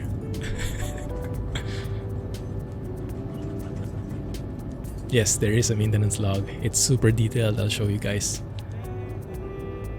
Most detailed plane I've seen.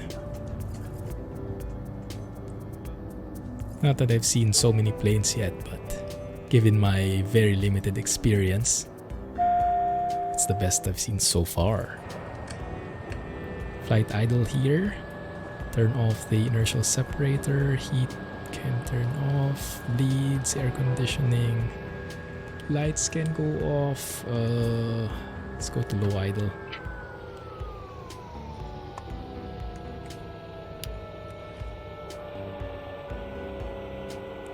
Looking good.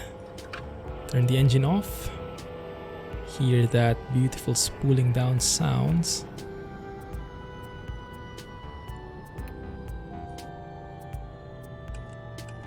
And let's do a checkup how the plane is doing. Finish the flight. Nice. Alright, let's open this up. See how damaged we got this thing. So here, the maintenance manager. He couldn't do it. Right, Milanko, have a good night. Thanks for dropping by. Didn't throw out the black box. What black box? So we can do some checks here. Let me turn off track IR so it's not very dizzying. Can open. I think I can turn off. Yeah, can turn off reshade so it's not shining too badly. So we can open the engine here and see each and every part of it, the compressor, fuel nozzles, igniters, all of that. Of course, I don't have any idea what those are, but it sounds fancy. It is along that level of detail, and each one has its own status, runtime. You can repair it or replace it, all with its appropriate cost, so you get a feeling in real life how much it takes to maintain this plane. And then you have an option of getting like accelerated wear model here. So it kind of simulates that you're using the plane longer than how you are doing it, because at the moment it's doing it very realistically. So the wear and tear is very slow, but you can accelerate that. Okay, let's close the engine. Everything is green. Yeah, an engineer's dream, I can imagine. Landing gear, I'm surprised that these are green, Given my landings, I would have expected some of these to be red already. Look at the level of detail here. When you access that, you put all these jacks, right? Who knew there was more than one jack? And that actually is visible here. Gets propped up. So cool. That level of detail, I am doubtful we will see in the default planes. Like this level of detail. You can even test the battery. Yeah, still a good charge there. And if needed, you can recharge it or replace it altogether. Everything else in the electronics is still green, so that's good. Yeah. Surprised that they are there. You mean the landing gears? Yeah. Would have been the same effect as if we didn't have any gears at all. Avionics, everything is green. Lights, everything is good. Now airframe, here we go. Oh, actually, that's not bad. Yeah. Everything is still okay as new, except for the cabin pressure vessel. Condition is worn. It's still dark green though. Serviced one time. And you can't really repair it. So I guess it really is just something that gets worn out over time. Nice. So nothing bad happened, thankfully. You can see the flaps, right flaps are as new, left flaps are as new. So it's not as fragile as we think it was. So that means we can do more barrel rolls later. No, please no. If you call that a barrel roll even, let's not do that again. Yeah, everything is good. Ready for more aerobatics, exactly. Unfortunately, we won't be able to send the bill to Buster. Let's bring back the reshade here.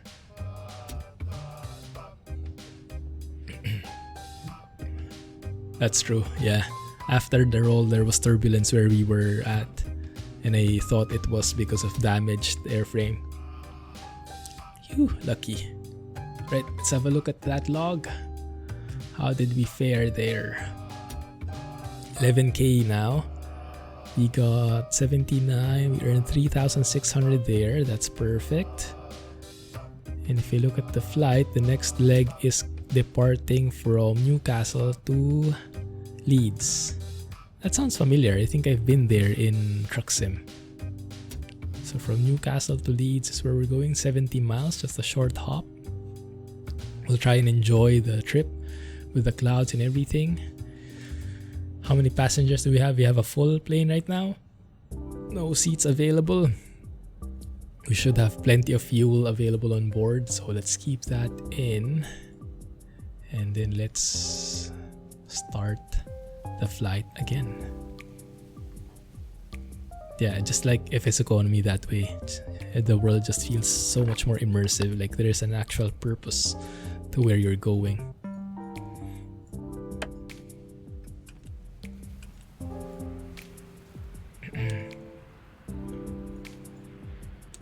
Strobes, was not able to turn them off.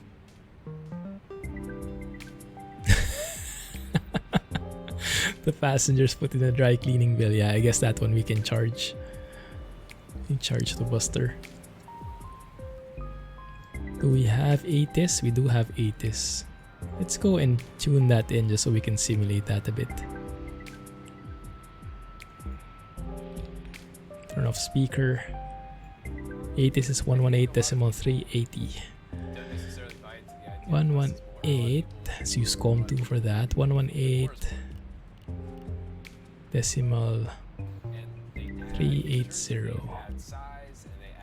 Tune that in. Activate COM2. Newcastle information Zulu.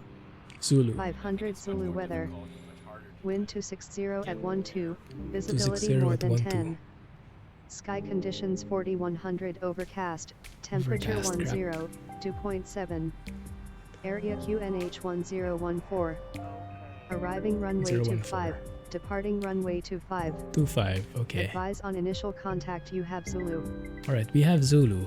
It said the cover was 4,100 overcast. Now with VFR rules, depending on the airspace, I think in the US at least, they have this 152 rule In most of the cases, you stay 1,000 feet above the clouds, you stay 500 feet below the clouds, and you maintain. Oh, what is the 2? I forgot the 2, but the important thing is 500 feet below. So if you have overcast at 4,100, then probably the safest altitude we could stay at is 3,500. So that would be a bit more than 500 feet below the clouds. So let's target for that one. And let us go and track the GPS here. Let's go and reset the flight plan.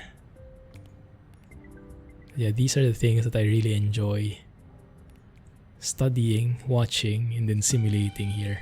It's so good, you know, watching things in YouTube, learning about them, and being able to try them out here.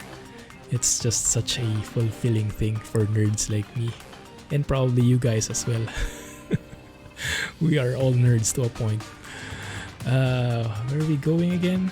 That is the ICAO code. Echo Golf November Mike to Leeds. Leeds Bradford. There you go. Not going to bother with anything more fancy than that, just a straight direct. And let's do a VFR there. On-screen chat froze. Oh yeah, that makes sense. Well, it doesn't make sense, but yeah, it happened. It did happen before already during overload, so let's just turn it off. Thanks for letting me know, Alex. And it looks like my stream preview also closed, so I'll just close that as well.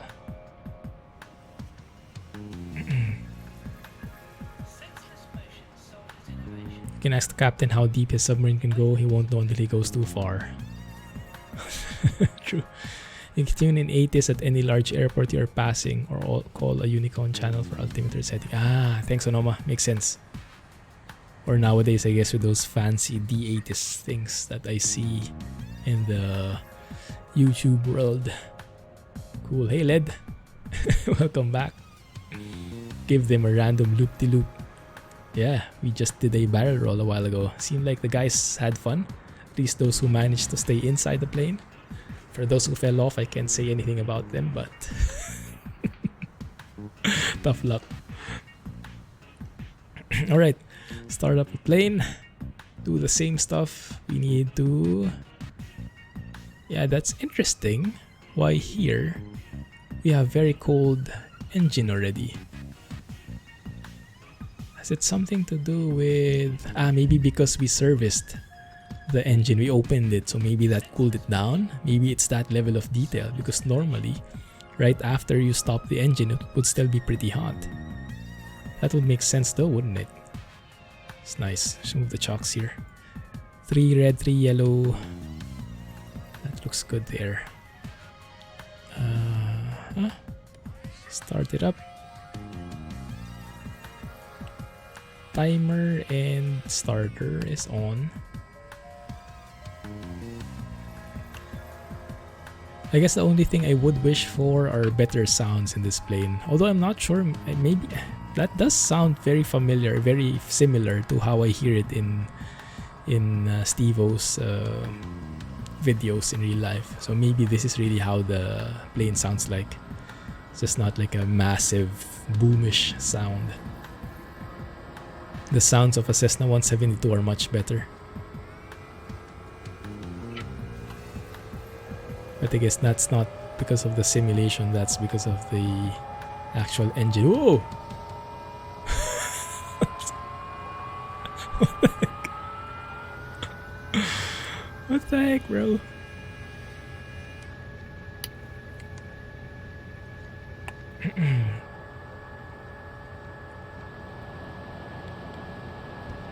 Okay, good. Now we have to taxi all the way back to that same runway. Personal space please, AI. That's something that we can definitely relate with. A lot of AI situations. I was wondering why my head wasn't turning. There you go.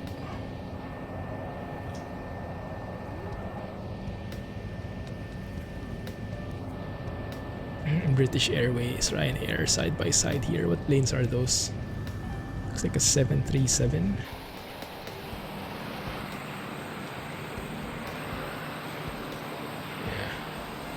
737-800 most likely. So for taxi, you can stay here on Alpha, I think this is, or is this Beta? I think this is Beta. Turn left on Alpha,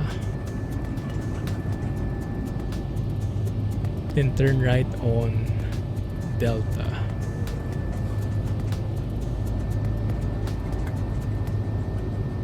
If I can find that here, that is, I think it's this one.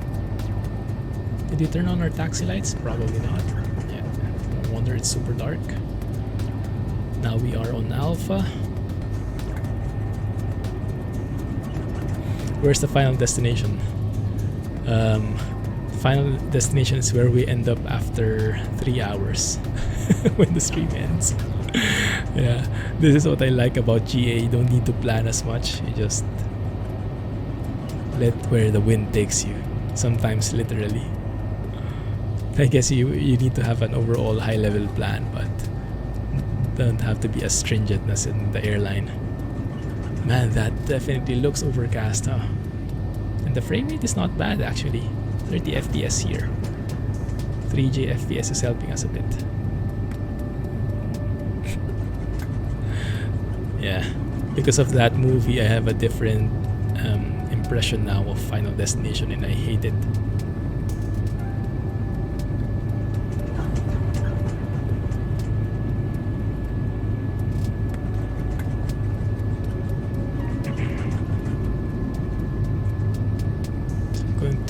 Make our way across. I don't think we need to go all the way to the end of the runway.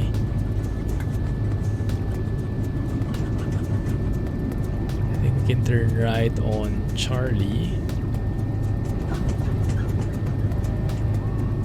That should be okay.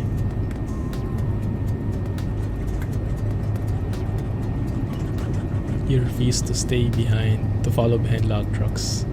Yeah. There were many of those movies, right? How many sequels were there?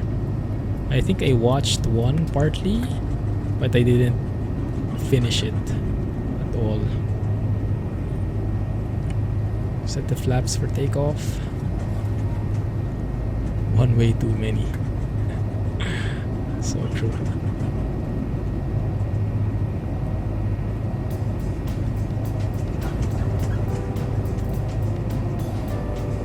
Would be nice to punch through overcast clouds though, huh? Yeah, let's see if it's accurate. Let's see if the overcast at 4100 is accurate from the ATIS. Information Zulu. Okay, so this is Charlie. That over there is the runway already. Runway 25. More than maybe 1/4 of the way. But since this runway has 7,600 feet in length, should have plenty of runway available. This plane needs only 2,000 feet, more or less, depending on your load and your takeoff power setting and stuff like that.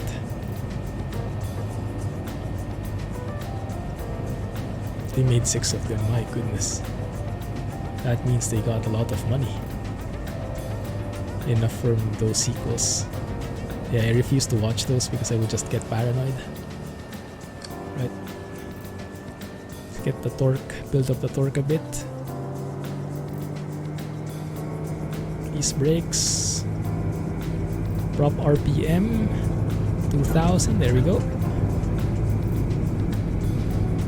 Setting takeoff power, holding center line, airspeed is alive, 85 knots is our rotation speed, there we go, rotate.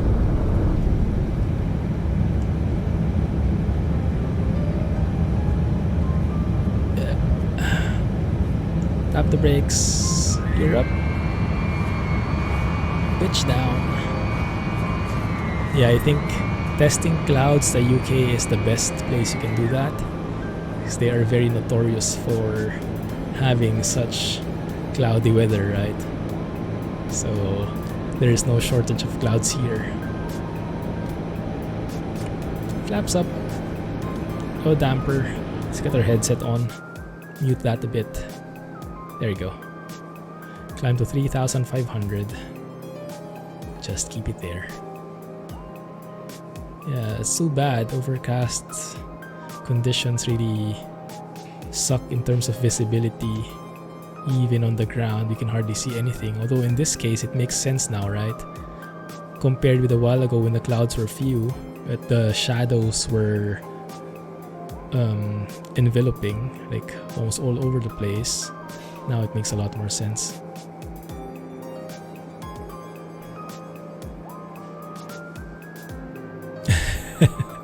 That's true. The sleeping early part didn't happen. Cloud is basically a season in the UK. I chose the right spot. Same in Seattle's cloudy tenor over 12 months of the year. Better than no clouds at all. I guess that's true. Actually, cloudy weather is the best for me. At least here in a tropical country, I really appreciate cloudy weather because that's the time when I can like walk outside in peace, not get burned by the sun the moment I step out.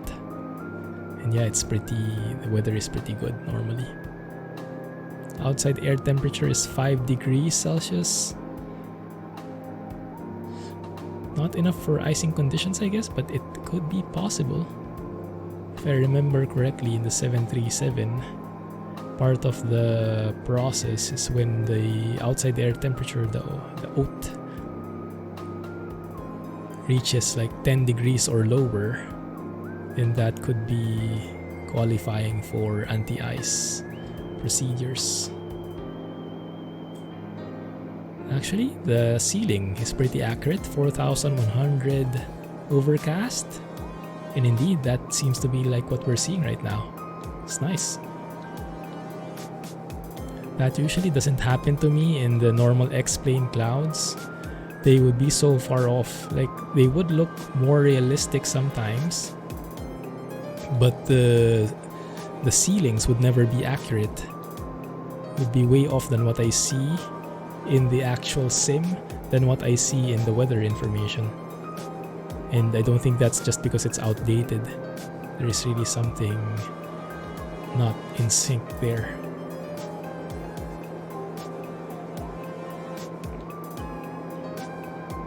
Good thing we have synthetic vision here because the ground below looks absolutely pitch black in this case.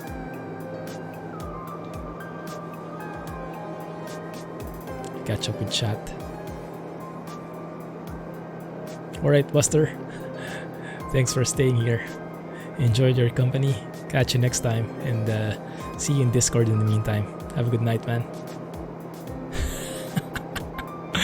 I think that would hardly qualify as barrel roll, but we'll take it, right? It's not often we get to do that. Looks like the weather is changing very subtly. I do like the look of it. It's not bad. How these clouds look like. You could argue that they look quite real actually. And given the performance they give me in this Orbx scenery, not bad. And that they're compatible with the latest version of Vulkan. Really looking forward to the updates on this one. I check it every day.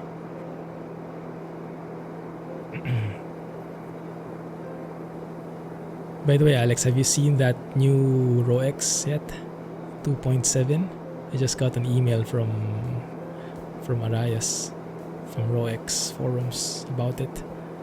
I'm asking them some stuff so I can feature it on Friday. But yeah, I don't think I'll be using JBX during that stream because Arias is absolutely against JBX. He commented. He doesn't comment often in my videos, but he commented in yesterday's video with JBX because he absolutely hated it from the comment that he gave.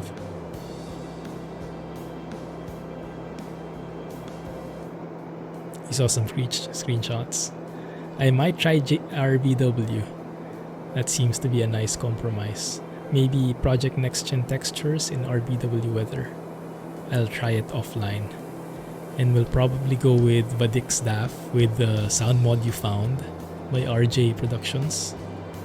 because I am really missing the DAF. And I think that's going to be a perfect combo. It does seem like it. Yeah, it seems like he put the raw in RawX now. That's how I would phrase it. That's probably going to be the title of the video of the stream. Putting the raw in RawX. Because he really seemed to overhaul the entire Romania. Changed like what, 90% of the signs? And all the other stuff. I haven't backread through all the details yet. I did remove the chat box because it hanged. And that's right now, whenever it hangs, I don't have a way to bring it back. I don't know how. I tried refreshing it before, but nothing worked. The OBS browser is pretty trolly to me in some cases. Okay, there you go. What I'm very bad at still, although I am getting tiny amounts better, is trimming my plane properly so that I can fly straight and level. Right now I still have a lot of pressure on the yoke. I have not found that perfect trim yet. Although I guess the perfect trim would not be always perfect, especially if you're in a condition where the wind is very fidgety. So I guess it's not always something you can get, but still, I am very slow at trimming my plane. But I guess it's a constant work in progress. Time to grab the Streamlabs link again. Well, that's the link I'm using, but when I try to refresh it, nothing still would appear. I don't know why. I think it's something to do with the OBS browser really messing up. So I have to like restart OBS. In order to do that, I would have to stop the stream. There is another Alaska map in development. Wow.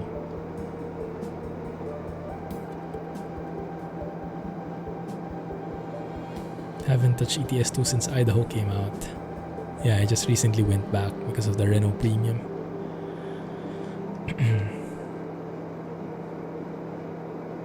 Pinga is involved. Why does his name sound familiar? Where have we encountered him? Oh, is he the payware modder that you got some products of? I think his name sounds familiar.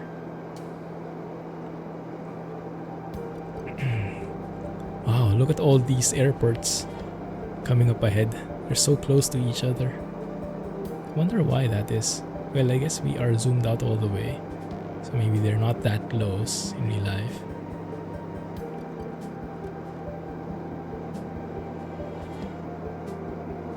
There you go, payware and free stuff. Right, I think I remember you mentioning him once or twice. Cool. Is that Alaska map going to be 1:1? And by the way, the Alaska map that you tried, I think that's the same one that Jay linked in the Truck Sim mods, right? Where you have to join the Discord server to get the link. That is an add-on to the base map, is it?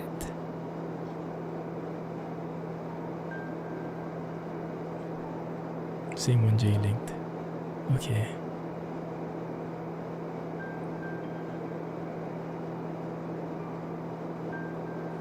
Add on to the maze map. Nice. It looks great from what exists at the moment. I guess the places are a bit limited still, but we'll see how that goes. Yikes, getting overloads here again. It's not bad, small, but it's nice. Who is the mod author? Do we know him? Is he like a new player or a new member in the community, or a new, like an up and coming guy?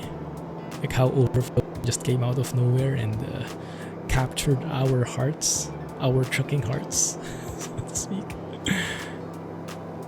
Rob Vickers. I'm not familiar with his name. Okay, I think that's enough hand flying. Let's keep it here. And autopilot. Let's go nav mode. Should be good. There you go. Sometimes this plane banks really dramatically. Oh man, I didn't notice how much laggy it was already. That would explain all the encoding problems, encoding overloads I'm getting. The thicker the clouds, the more problems with the graphics, which makes sense. Ah, okay, I see. Cool. It's good to see he's working on ATS now.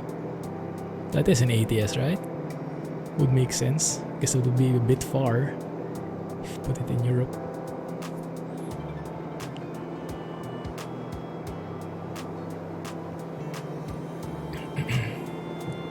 Okay, so let's see how this one works. That Sonoma is mentioning.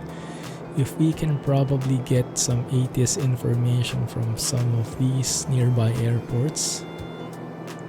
X-ray Echo, nothing there.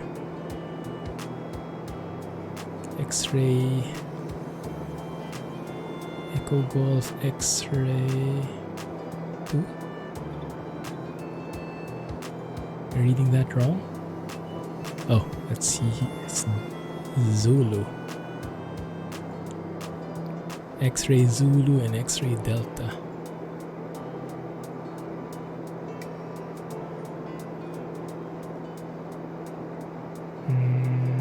One thing there as well. Delta. No. X-ray Uniform. And if nothing else, then it's just maybe in our destination in Leeds, maybe there's something. November Mike. There we go. Leeds information 118.025.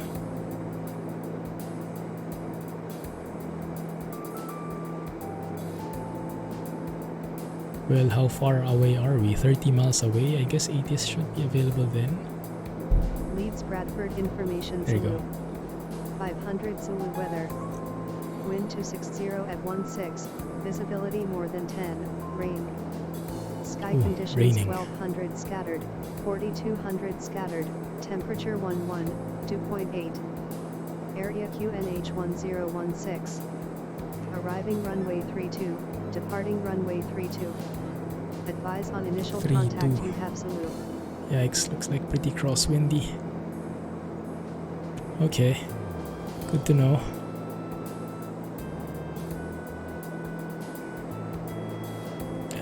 Echo Golf November Mike.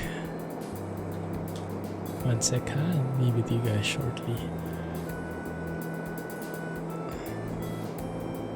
3-2, okay. Hey, Epi Ball. Press the bank button on the autopilot panel to limit the allowed banking in the plane. Ah, there you go. I was always wondering what that bank meant. That was this one, right? That's the one I'm looking for, exactly. Thank you for the tip. Welcome to the stream. Right. Texting and flying. Yes. Multitasking for the win. Let's see if we have an approach available. ILS-32 does exist.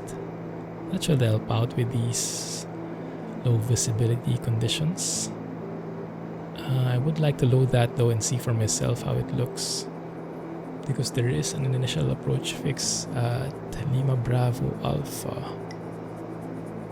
I guess that's, I don't know, Leeds NDB. VOR. No, what is that? 402.5. How do we even track that in here in this plane? I don't think this one would work. This is for VORs and the localizers and stuff. But for NDB, where would you maintain? I guess this one here, ADF DME. That looks like it. 402.5 if we can reach that much. Which one are we fumbling here?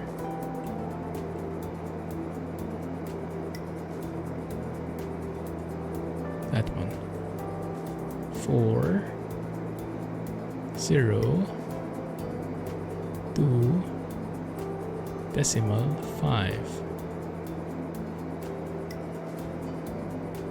Okay, and then how do we switch that in? We push it, I guess. Enter to transfer. Okay, there you go. My bad.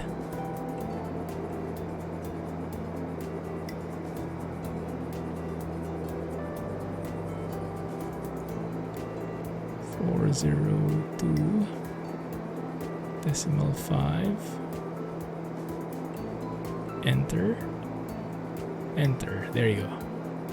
Why didn't that hit?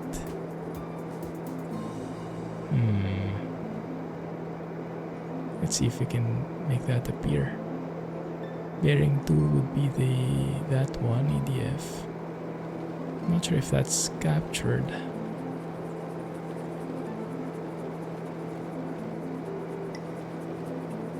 Hey, Space Hunter. Good morning. How are you? Let me try again, guys. Sorry. Got me curious. What's the mode? Enter. Oh, that's 402 only.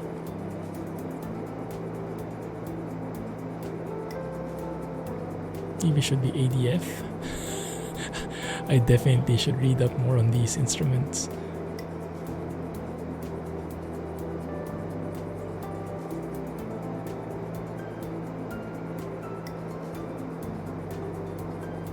No. Okay, I don't know.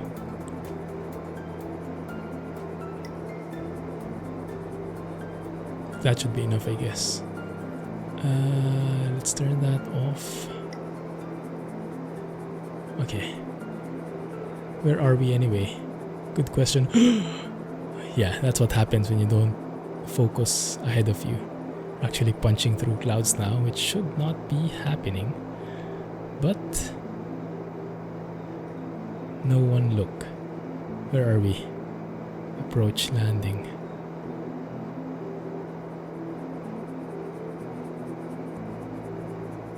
We are pretty close there already.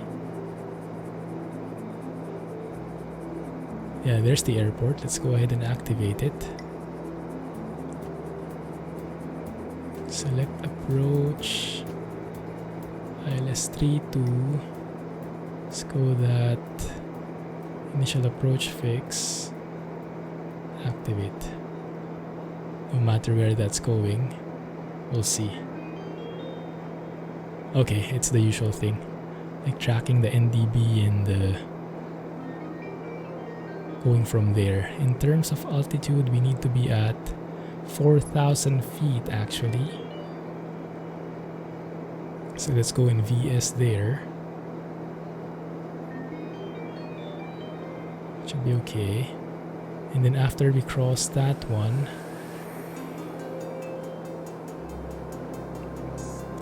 here the locator, we go via track 152 until here. Okay, 7 DME, turn left. The track,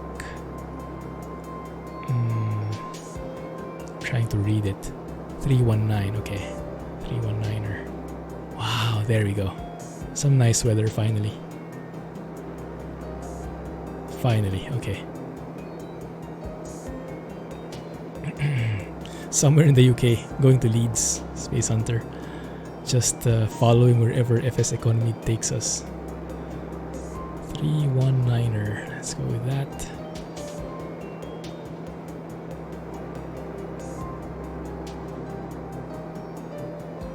Flight plan. Looking good there, okay. Good. Airport should be right below us. Let's get a bit of sightseeing in here, finally, for a change.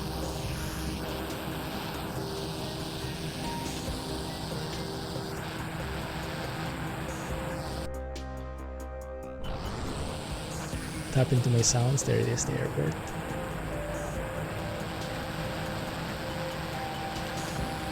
Perfect shot. I'll take it. No groups, just solo flying. I don't even understand how the groups work. I'm still very much a beginner. Just got my first plane after a year of saving up for it. Looking good. Start slowing it down. Landing lights are on the entire time. So at 7 DME we turn left. That looks okay. And then here we should set selected altitude to 3,000 feet. Arm the VNav. And the final approach fix would be 3,000. Actually for us it's 2,300 here. So actually I should go down there for category A and B. Let me see if that's reflected in here. Yeah, here it's a bit different. It's still 3,000 here. So maybe it's not capturing that perfectly. Unless I'm reading this wrong. That's fine. It shouldn't matter that much. Yes, it is. TBM 900. That's the one I bought. Super excited. I got it for around 500,000.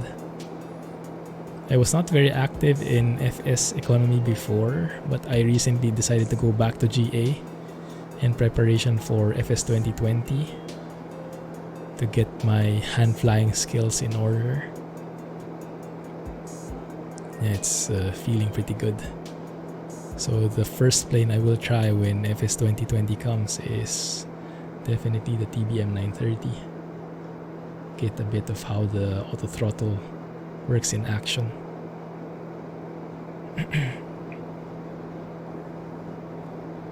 Oh, nice. Congrats. Yes, only the 850 is available. Closest thing, huh? I think it's mostly the same. Hopefully. At least in the terms of stats for FS economy. And those clouds don't look half bad. I like it. I'm also really looking forward to the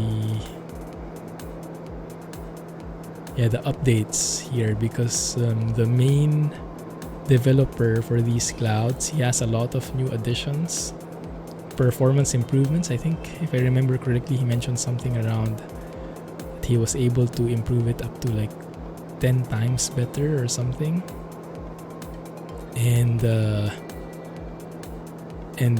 some shadows were improved as well. So I'm really waiting for his release, but he has not released a new version yet. I think he's still piling up some additional stuff in there. It is. Can't wait for the 900. No more sweating for setting takeoff power. Yeah, that's one of the things I always get conscious about. Pushing too much on the throttle and getting too much torque. So I try to stay in the 80 to 90%. I don't go close to 100 because I always go over when I try it.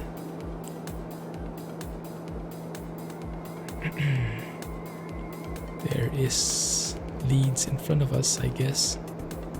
That would be the one.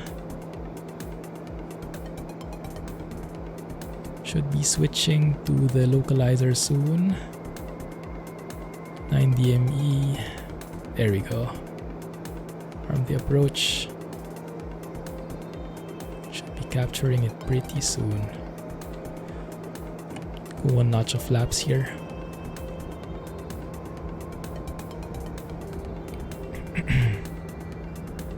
Man, that looks good. That looks so good. The banking wasn't as dramatic now. Yeah, I haven't clicked it yet, but I guess that also depends on like the variation on how much it has to turn. I guess there is some logic in there. Landing gear down.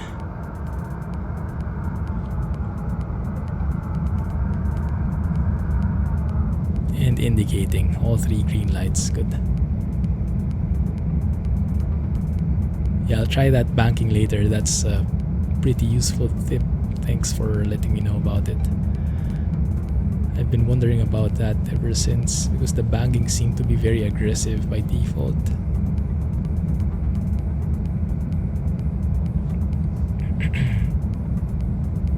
Looks good.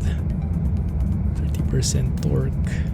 Wow, we are crabbing quite intensely here. Heading is 312. Actually, maybe it's not that intense. It just feels that way to me because I'm not accustomed to banking at all, to crabbing at all. 7-degree crab. Looks like 2,500. Because we'd have no annunciator. I do it myself. I think the new TBM also has a bit more of annunciator, because this one doesn't, and I don't know if it's only the TBM 900 which doesn't have it, or like it's only hot starts TBM 900, or the real TBM 900 in real life also doesn't have it. Because I would have wanted those annunciations. Minimums in this case is refer to minimums. Fine. Yeah, happened.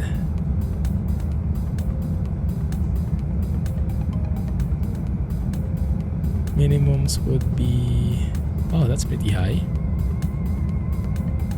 862. Oh wow, it is pretty high up there.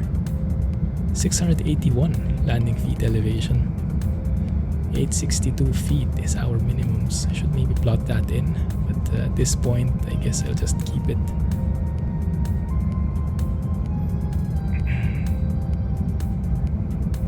Let me do this by hand. Get a bit of practice. And if I need more of that. Flaps down first though. Full landing flaps. Looks good. Indicating. Looking good there.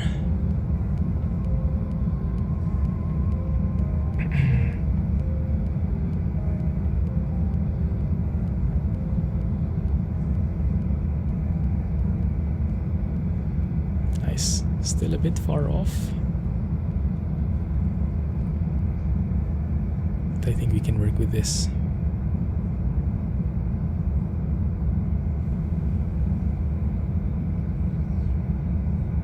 That should be okay. Pilot off. Let me set rudder trim in the middle.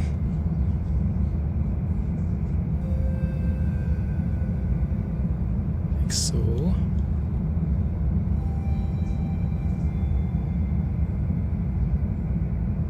Try to do this a bit more manually.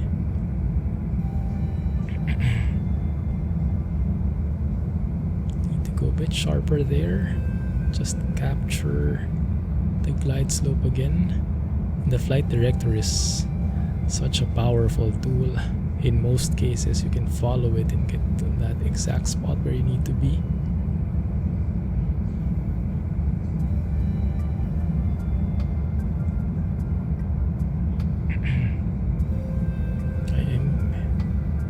Fast here, but we should bleed off that speed later on.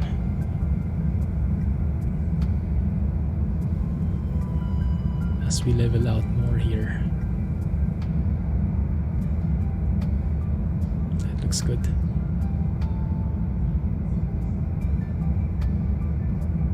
Looking good. Up ahead, that actually is a pretty good shot. Let's take a thumbnail of that. Oh, and now I'm way off the glide slope because I got too distracted. Yeah, one thing I really need to learn is how to do crosswind landings.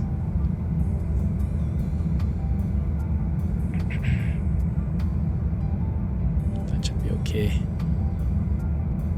Take things slowly here. Is that unsloped runway? Does seem like it, huh?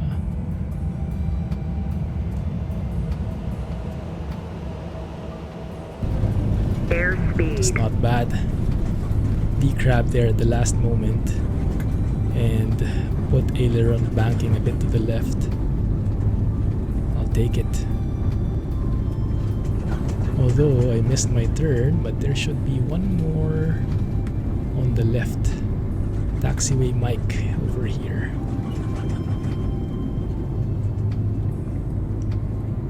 Brakes. There you go. A bit fast, but we can work with that. That's double butter. Yes, I think really that barrel roll a while ago did the trick. Fixed the plane, fixed the pilot, maybe knocked some sense into the pilot. So now we're getting more luckier than usual. Pretty happy with that one, and that was a bit crosswind.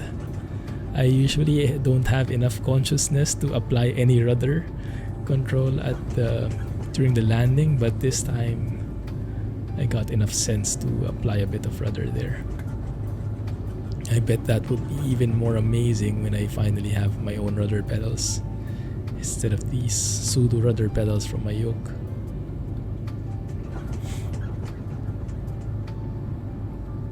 Ramp should be up ahead. I think this is the GA ramp. We helped with the landing. Yeah, the aerobatics really did the trick, I think. Now, how do we get in there? Over here, looks like.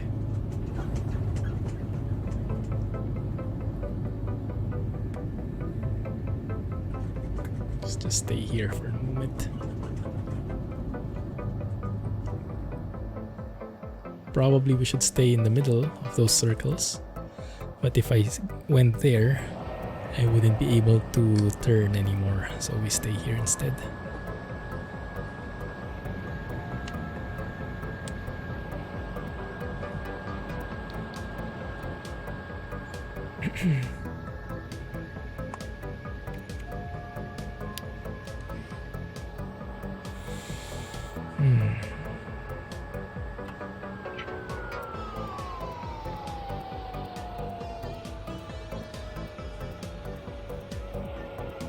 I think I will be keeping these clouds.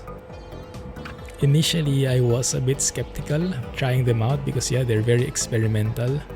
The screenshots were sometimes good, sometimes not, so lots of fine-tuning needed. But yeah, at the end of the day I just said, well, it's easy to install because basically a drag and drop of the plugins. It works with ActiveSky and everything. So why not? And yeah, I don't regret it one bit. Hey Rata! Long time indeed, how are you? How have you been, man? What have you been up to these days? Hope you are okay despite the global situation we are in.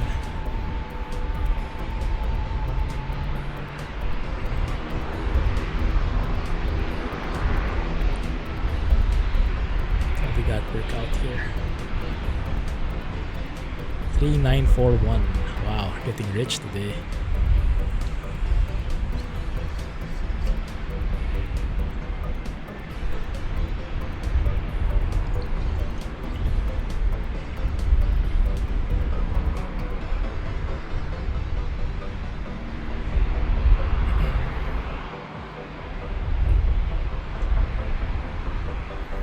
Wow, that really got me thirsty.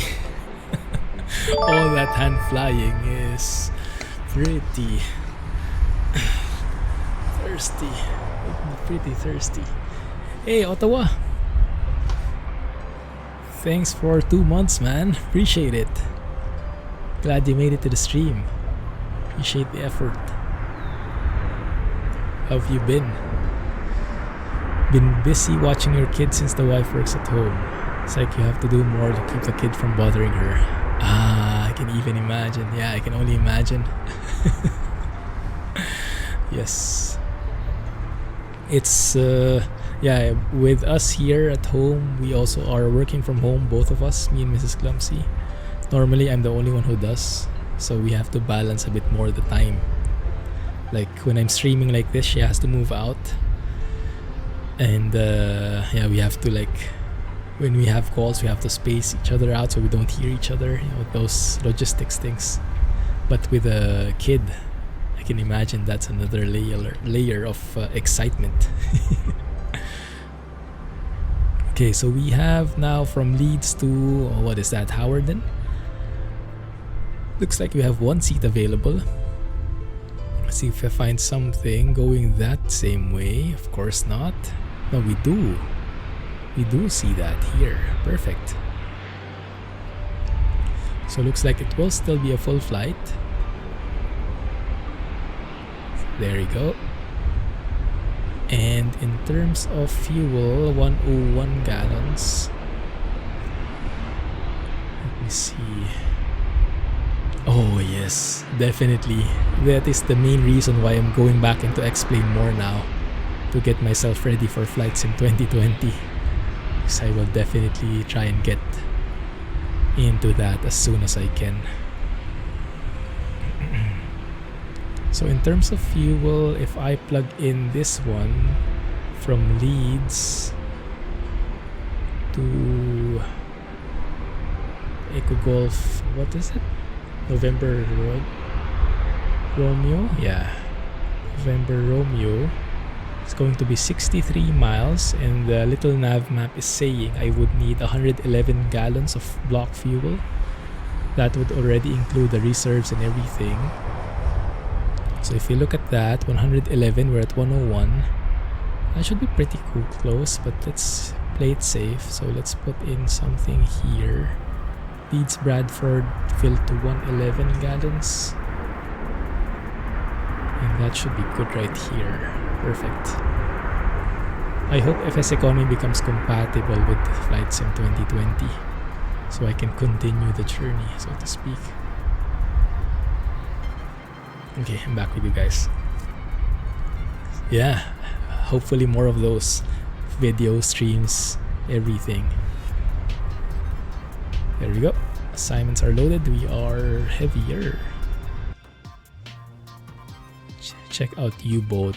I'm not such a fan of the World War things, but I think Jack streamed that, the U-boat.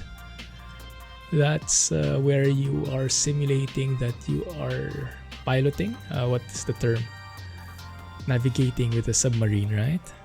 Seemed exciting. Just not sure if I can relate so much. Going to be compatible with VATSIM, right? For FS Economy, maybe someone has to develop a plugin for it. I am pretty hopeful that it will happen. Maybe not on day one, but soon after, with all the hype going on. But then again, we also don't know yet how much immersion there will be from the beginning. So maybe we won't need FS Economy that much if everything is like built in already. Whew, turned off the speaker just in time, otherwise you would have gone deaf with that notice. Alright, let's check ATC 118.025. We have that. Leeds Bradford Information Alpha. 700 Zulu weather. Wind 270 at 9. Visibility more than 10. 70 Sky 9. conditions 1500 few. 3500 broken. Temperature 10. 2.8. Area QNH 1016. Okay, looks good. Arriving runway 32. Departing runway 32. 32. Advise on initial contact. You have Alpha. Good. Right, 32. So I guess we can climb up to 3000 because broken is around 3500. We didn't have to evade that much. Get the panel lighting here. Looking good so far. Engine is pretty hot still, 300 degrees. So we'll have to dry motor it again. Is that the term? I think so. We don't have... Okay, that looks good. Okay. Starter is on. Just keep that prop spinning for now. Cool down the engine. Give it a bit of time. And once it goes below 150 degrees, then we can introduce fuel. There you go, that looks good. Start the timer. Get some fuel in. Watch the ITT rise. Watch the engine rise. Oh, that's more than enough. Perfect. U-boat. Oh, just answered Rohan. I see. I didn't see his message. Any game? Oh, there you go. Any games recommend? Thank you. Yes. My bad. Didn't read that at all.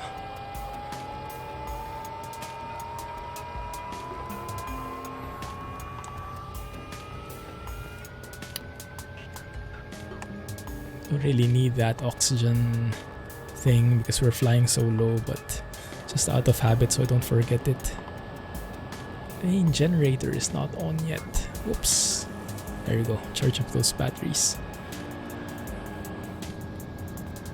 Is that the one for charging batteries, or is that for... I think so. Yeah, so we have amps here. That should decrease over time, I think. Inertial separator is on. Hey, Ninja Squirrel. Howdy. Good evening, I think, right? Have I set the flight plan in here yet? I doubt it. Yes. So, delete the flight plan.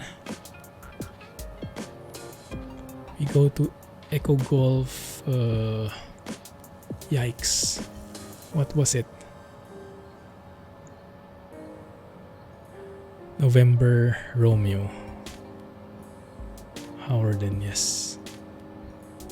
There you go. Good. Then we zoom that out so we get better visibility. Looking good. Alright, off we go.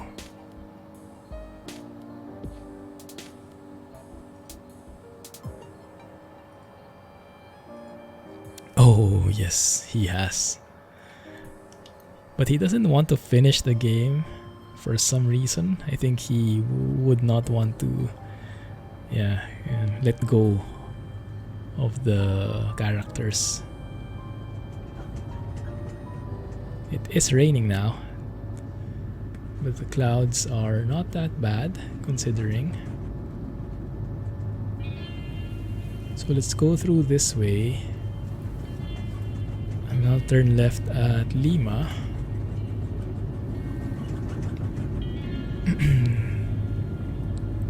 Then I think we can actually depart midfield from this runway. It's 7,372 feet long.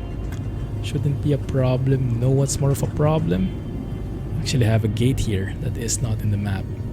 So close your eyes, guys. You'll have to punch through something. Ugh. Okay, all good. Set flaps for takeoff. Did you ever try Crisis? Hey Thor, how have you been, man? What have you been up to recently?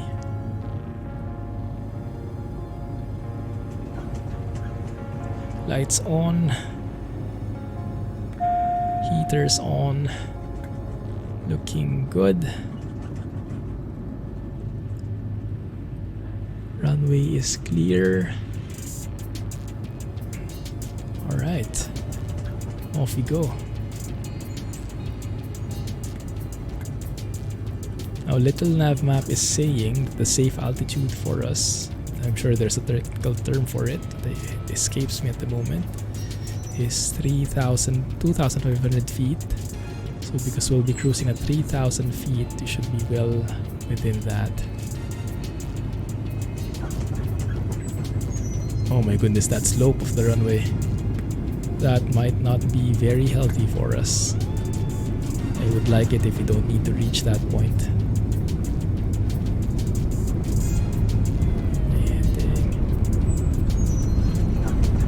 that hump, my goodness. Ooh, it's a very scary runway right there.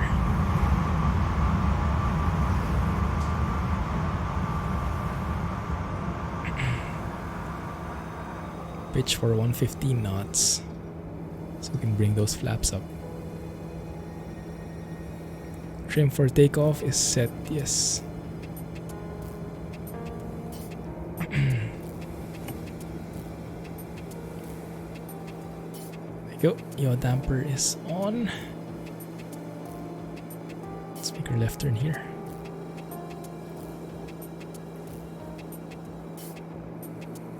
Maybe we can follow the highway. I heard it from one of Aviation 101's videos. Actually, I heard that from Angle of Attack in YouTube as well. I heard that one. IFR. IFR in their case means I follow roads. I like that. Let's try to do IFR here.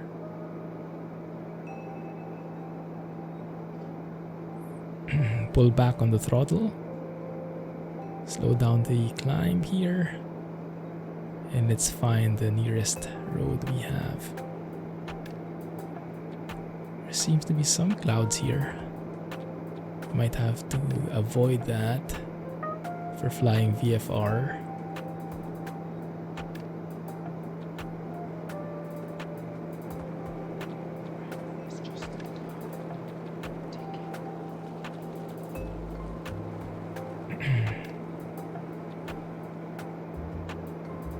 Good. Try and maintain 3,000 feet. All the games from Xbox event will be included in the Game Pass. Oh, win for you. What games were announced? Of course, I am not up with the times as always. Anything exciting coming up? Red Theory for truck and trailer. Wow. That sounds scientific. How's it going?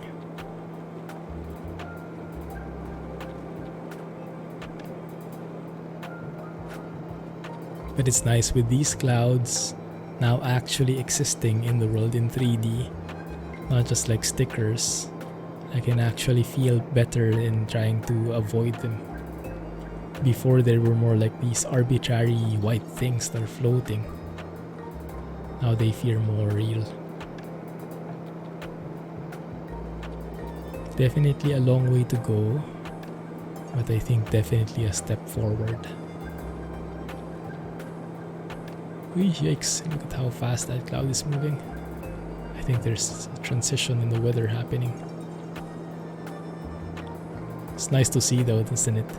Very refreshing to see, and then you really have to like adjust with quickly adjusting the quickly changing weather. Avoid the clouds. That's a factor that I haven't explored before.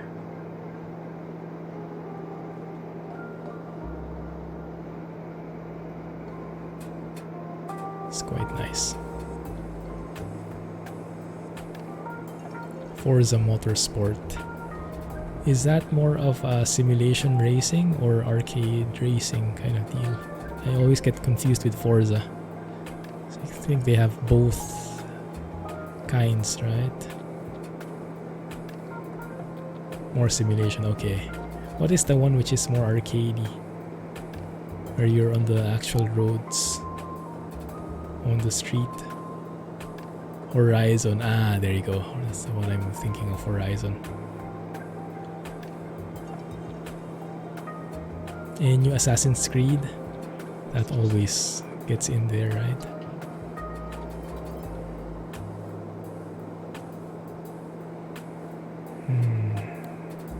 I'd have to go through here. Some clouds building up in front of me. My goodness. It's like a wall. Up too low. My bad. Maybe it helps if I push forward more. Get better torque here. So I can maneuver faster. Maybe we can squeeze in there.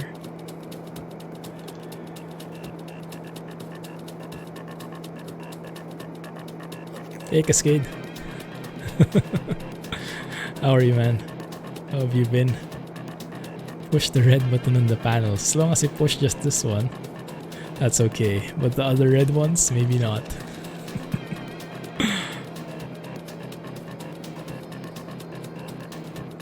Oh, that is so beautiful. There we go.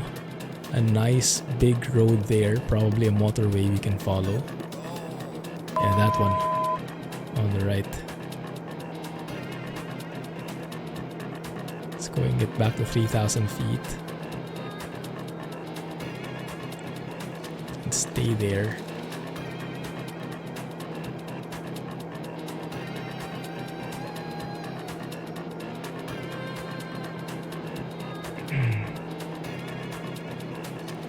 There you go, 3,000 feet, keep that altitude. Should be safe from the clouds for now. And let's do IFR, high follow roads. Particularly that road right there. Not even sure what road that is, but it looks like it's headed the same way we are, so let's follow that one. That's usually how they do IFR anyway, right? They have these visual landmarks that they follow. Follow the coast, follow the road, that kind of stuff. If we go to maps here, we should be able to see what that is exactly. We zoom out. Like a kid in an elevator. I think, where's our flight attendant? Mr. Alex, I think you'll need to strap in Cascade all the way the back of the plane there. So we'll get a fighting chance of surviving this flight. Goodness, eject, eject, eject. Oh, I love that.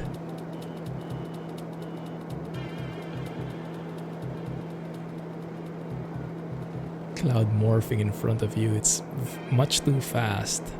I get that, but the fact that it's possible at all in X-Plane, this is such a refreshing feeling.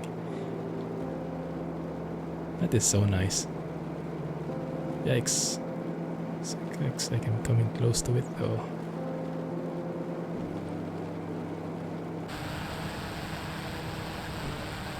I thought it would hang on me. It almost did. And where's the road we're following? Oh, there it is. Straight ahead. Okay. Let's open that here in this window so we can see better.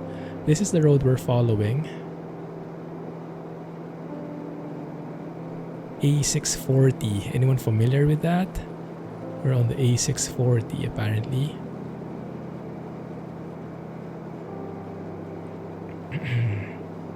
My goodness, we're traveling at such a fast pace compared to a car. 172 knots ground speed. 170 knots ground speed is what in miles? I guess it's, I don't know, 200 miles per hour? And no, so you're flying in a straight line? Goodness. I look at the clouds dissipating bit by bit there.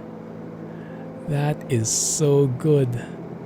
My goodness. Oh no, something is forming up ahead of us though. Way too fast. Way too fast.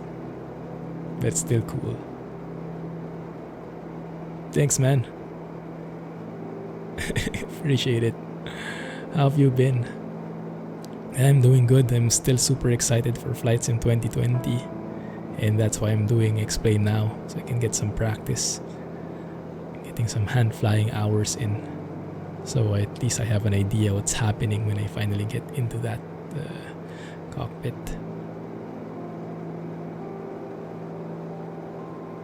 It actually is quite relaxing at this space, huh? So nice.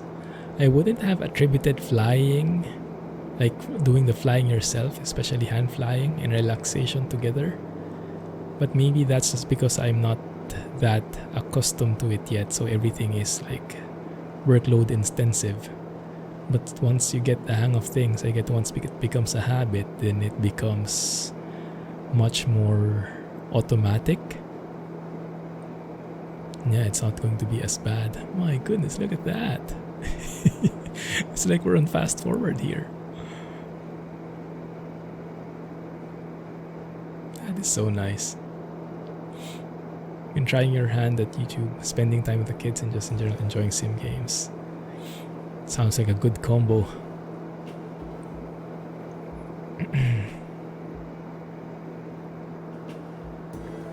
How's it working for you in the weight department?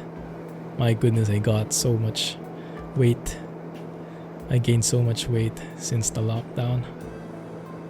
In total, I think I got, guys, like 5 to 6 kilos in addition. So all my shirts are a bit tighter than before. And now we're keeping more closer track of our weight. Trying to regulate what we eat. Can't have ice cream like twice a week anymore. Which is a party pooper, but it was fun while it lasted. Now though, we have to go back to normal again and regulate diet. Oh, those clouds are so fluffy. It's like you want to touch them. So nice. Although there seems to be a layer forming up. Okay, no, it's gone. Never mind. It would be still nice to stick to 3,000 feet though. Stay there if possible. 20 extra pounds. Need the gyms to reopen. It's killing you. Yeah, I have the same feeling. The gyms here actually reopened already, but at a very limited capacity. Like normally we attend classes because we are no good with manual effort. Like going to the gym and working out by ourselves, we get too lazy. So we oftentimes join classes, so there is a bit of pressure. Just attend and the pressure will get you all the way through. But because of the current situation, even if it's open again, they have a limit on the number of participants in the class because of social distancing measures and stuff. And because, yeah, understandably, gyms are very prone to the virus spreading, right? All that sweat, all those bodily fluids flying all across the board. So I think originally when they had like 20 or 30, even 40 participants in a class, now there's only 5. Like imagine getting a slot with 5 in there. And even if you were able to get into one of those classes, you would still be super paranoid. So right now we're not really going to the gym. Even though we still have a membership, we froze it in the meantime until things settled down. And yeah, we're doing home workouts instead. We're joining classes, but virtual classes. We found this Filipino class instructor who we want to support. So we're paying for virtual classes. It's fun. So we get a bit of exercise, but the diet part I think is where the problem mainly is. That one we need to regulate more. And I think we do that by cooking more in the house. So when you cook your own food, you tend to avoid the super bad stuff because it just takes so much effort to do it. Like French fries, you need to deep fry. Cake, you would have to bake your own, things like that. Pizza, yeah, I have to stay away from pizza at the moment. I gained too much weight, my goodness.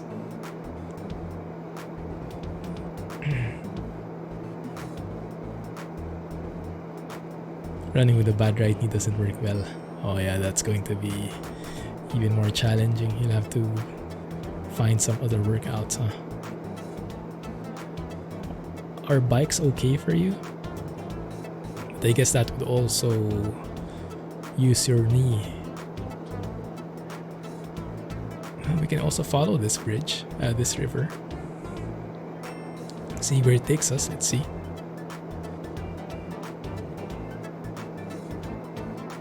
Hey pal, thanks for joining. If you don't mind English please, so we can understand each other.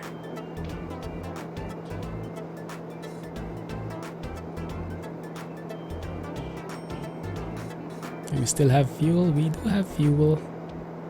I wonder how to see like the estimated fuel. Oh, I think that's in the flight plan.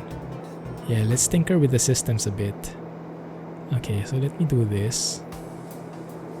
You're from Norway. Ah, welcome. We do have some folks here from Norway. Who do we have on chat that's from Norway? Is it Thor? Oh my goodness, those clouds. Oh, that looks amazing. Although that layer below does not. What is that white rectangular thing that's floating around. Looks like a magic carpet. Maybe not that one, but the one above looks much better. My goodness, that looks so good. I think I'll be keeping this in the immediate future. Makes VFR flying so much more interesting. I wonder if there's like a storm, if that will reflect properly. Because that's one thing in X-Plane that I never got to understand. Even if there's a storm, like a cell with the bad weather in there where you normally shouldn't go through. In real life, you would visually see that. Like the clouds are thick, they're dark. They would be bad clouds, so you would stay away from them. But in X-Plane, I don't know, they seem to look the same to me. So I'm not sure if it's just me not knowing how to read clouds, but I think it's more like X-Plane not illustrating the clouds accurately enough. From what we've seen in FS 2020 though, hopefully we won't have that problem. Because my goodness, in there you would even see the rain showers from a distance, right? The horizon would get cut off because of the rain that's happening in the distance. Oh my goodness, here we go again, racing against clouds. Maybe it's best we start descending, stay away from clouds totally. There it is, coming from nowhere, and now we're in IMC.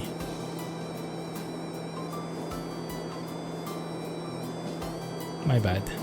Let's continue descending here, maybe 2,000 feet.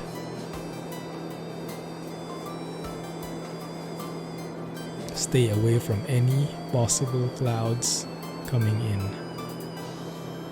And now we are getting thicker and thicker cloud cover. You can actually see that from the shadows on the ground. It's not 1:1 corresponding, but I kind of get the message. It's a bit weird though. It feels like the transition of clouds became much smoother now. I'm not sure what changed. But a while ago it was more finicky, right? A bit more flickering, a bit more instant. Now it's at least moving a bit more, even though it's moving at a very fast pace. Still going there.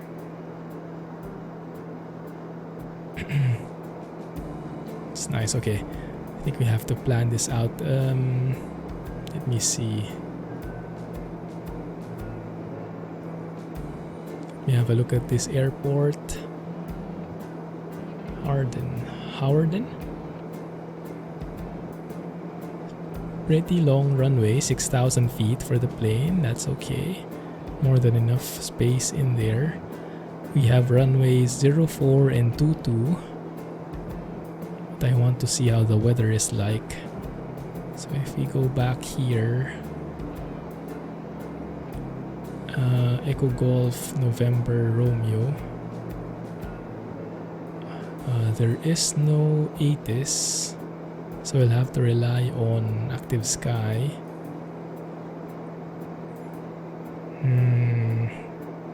Looks like it's around 300 degrees. Wind is coming from 300 degrees. So coming from the northwest. Yikes. It's not going to be good any way you think of it. Although it's pretty... Wait. 12 knots. 300 degrees at 12 knots.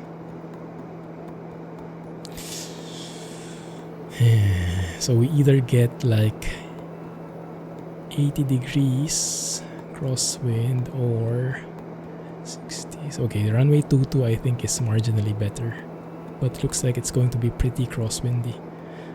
Fine. I think we can do a visual approach. Let's just follow the pattern. So let's go and descend to 1,000 feet.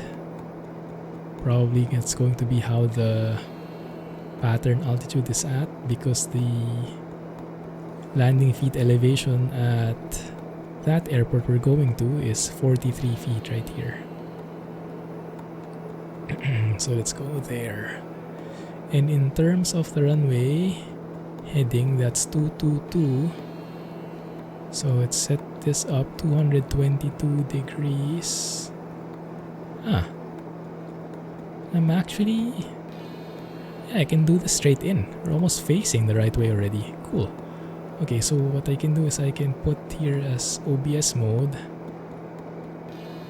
222 in here. So it will guide me on that center line. Perfect. Okay, good. Alright, let's go descend. Flaps down. Speed check is okay. Landing lights are on as always. Trying for no pressure. That's the goal. Let's see. Weather is starting to get better. At least the shadows are dissipating more. That's good. But I have to start descending faster, I think. Although visually, yeah, maybe we're not too high anyway. We have plenty of room.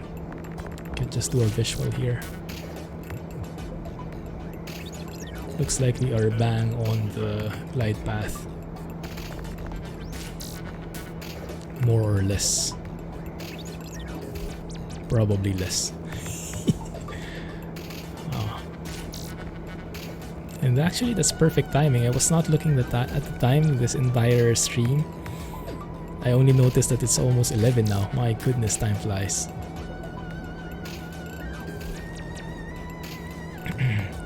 Landing gear down. Wait for the 3 green lights so that we know that it's indicating that all 3 gears are down. There you go.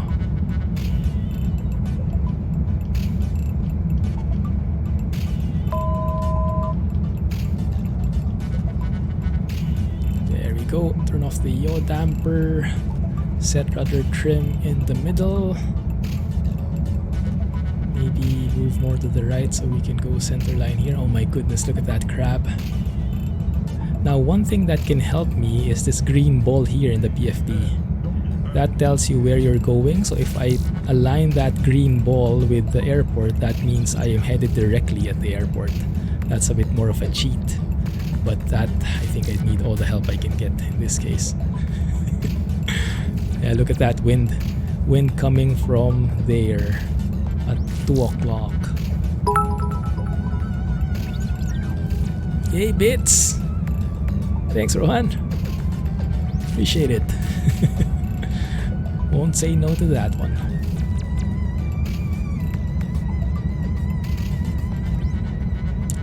.180 knots, speed check. Flaps to full landing. Setting. Forgot to bit mine. No problem. I am a bit too high though. Very high. Let's try and catch up.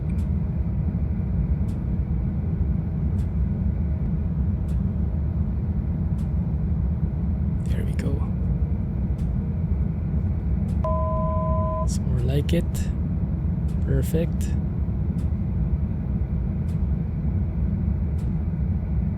Okay. Looking good. Wind's pretty calm. Pretty crosswindy, but pretty calm nonetheless.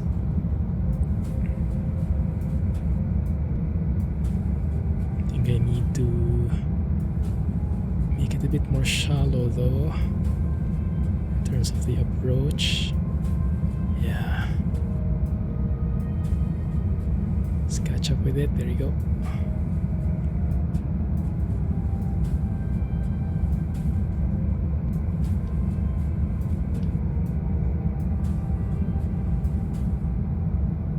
Looks good.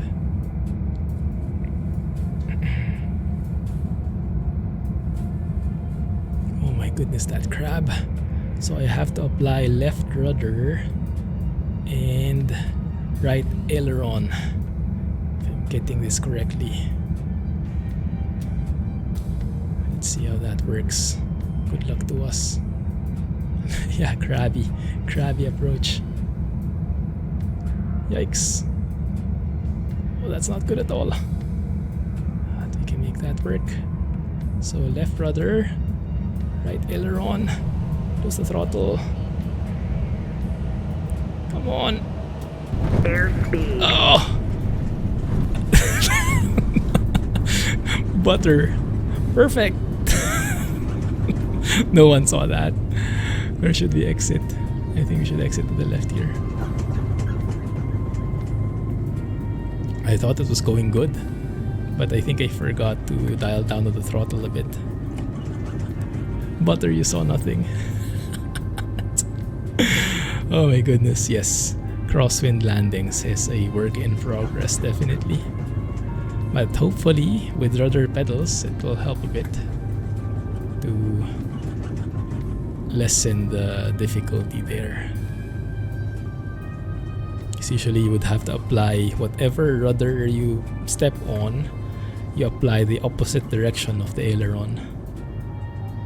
And you land that side earlier than the other, in GA planes at least. Yeah, the bits, I got confused with the bits. I blame that one. Let's watch that replay after we deliver this job.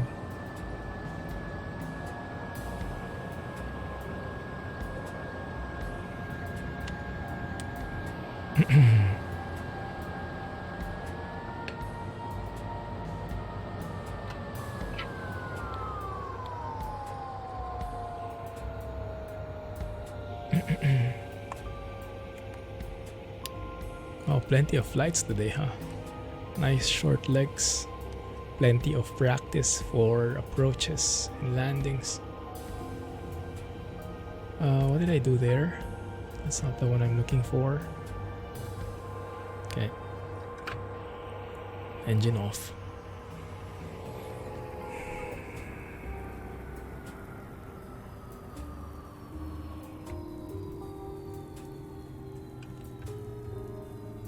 Off we go, and finish the flight.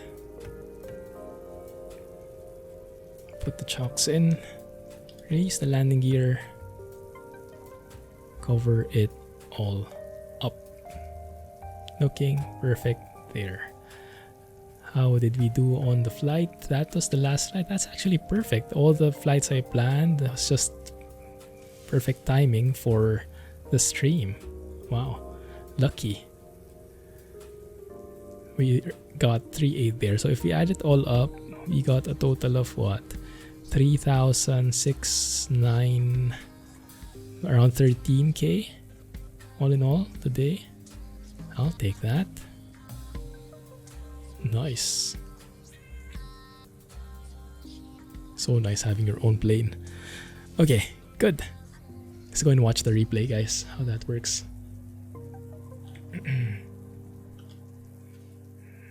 What did I do wrong? Now with the... oh, that's even working faster. What's happening there?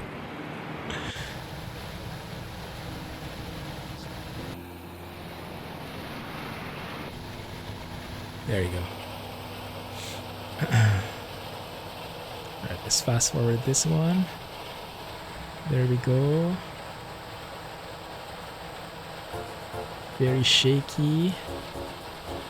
Catching up with the pappy lights. That looks good. Now we are approaching at a crab angle. Looks good so far. Stable approach. And here, so when I'm close, I have to apply left rudder so that the plane faces the runway like that. But then I have to apply right aileron like that one. But at the same time, I have to flare and lower the throttle. But I was late there. So I think I applied the correct left rudder. I applied the more or less correct right aileron. But the problem was with those two things, I forgot to actually throttle down to idle. So we had too much power. And because we had too much power, it wouldn't land. It just kept floating here. And supposedly the speed would bleed off by then. So we landed, but we had too much speed still. So we took off again a bit and we bounced. So yeah, I think that was the problem. The angle, everything I think was okay enough. but I had to dial down the power. So 4 things, left rudder, right aileron, flight idle, and the flare. All at the same time. My goodness, yeah. I'll need to practice that. Yeah, that's where the pedals come in handy. Exactly. That's number one purpose for them, in my opinion, for crosswind landings. Imagine doing that with a joystick. With a joystick, your rudder is only the yaw, right? So you would have to do that, left, yaw, and then the stick itself would be on the right, and then you'd have to flare. So all the different angles in that same stick, oh my goodness, that's going to be so hard. So having them each on different axes for you would help fine-tune that better. You need 4 hands, exactly. Oh my goodness, those clouds look beautiful. Wow. Alright, so let's end the stream there, guys. Thank you for hanging out with me. One step closer to Flight Sim 2020. 19, 18, 20 days to go maybe. My math is bad, don't blame me. But yeah, less than a month to go. Catch you guys soon. Few more weeks and we should get there. In the meantime, catch you on Discord and catch you in 2 days for some trucking with a different scenery. Have a great day. Thanks, Alex, Rohan, and everyone else who might still be in the stream. Have a good day. Stay safe. Fly happy. That's new. Thanks and bye-bye.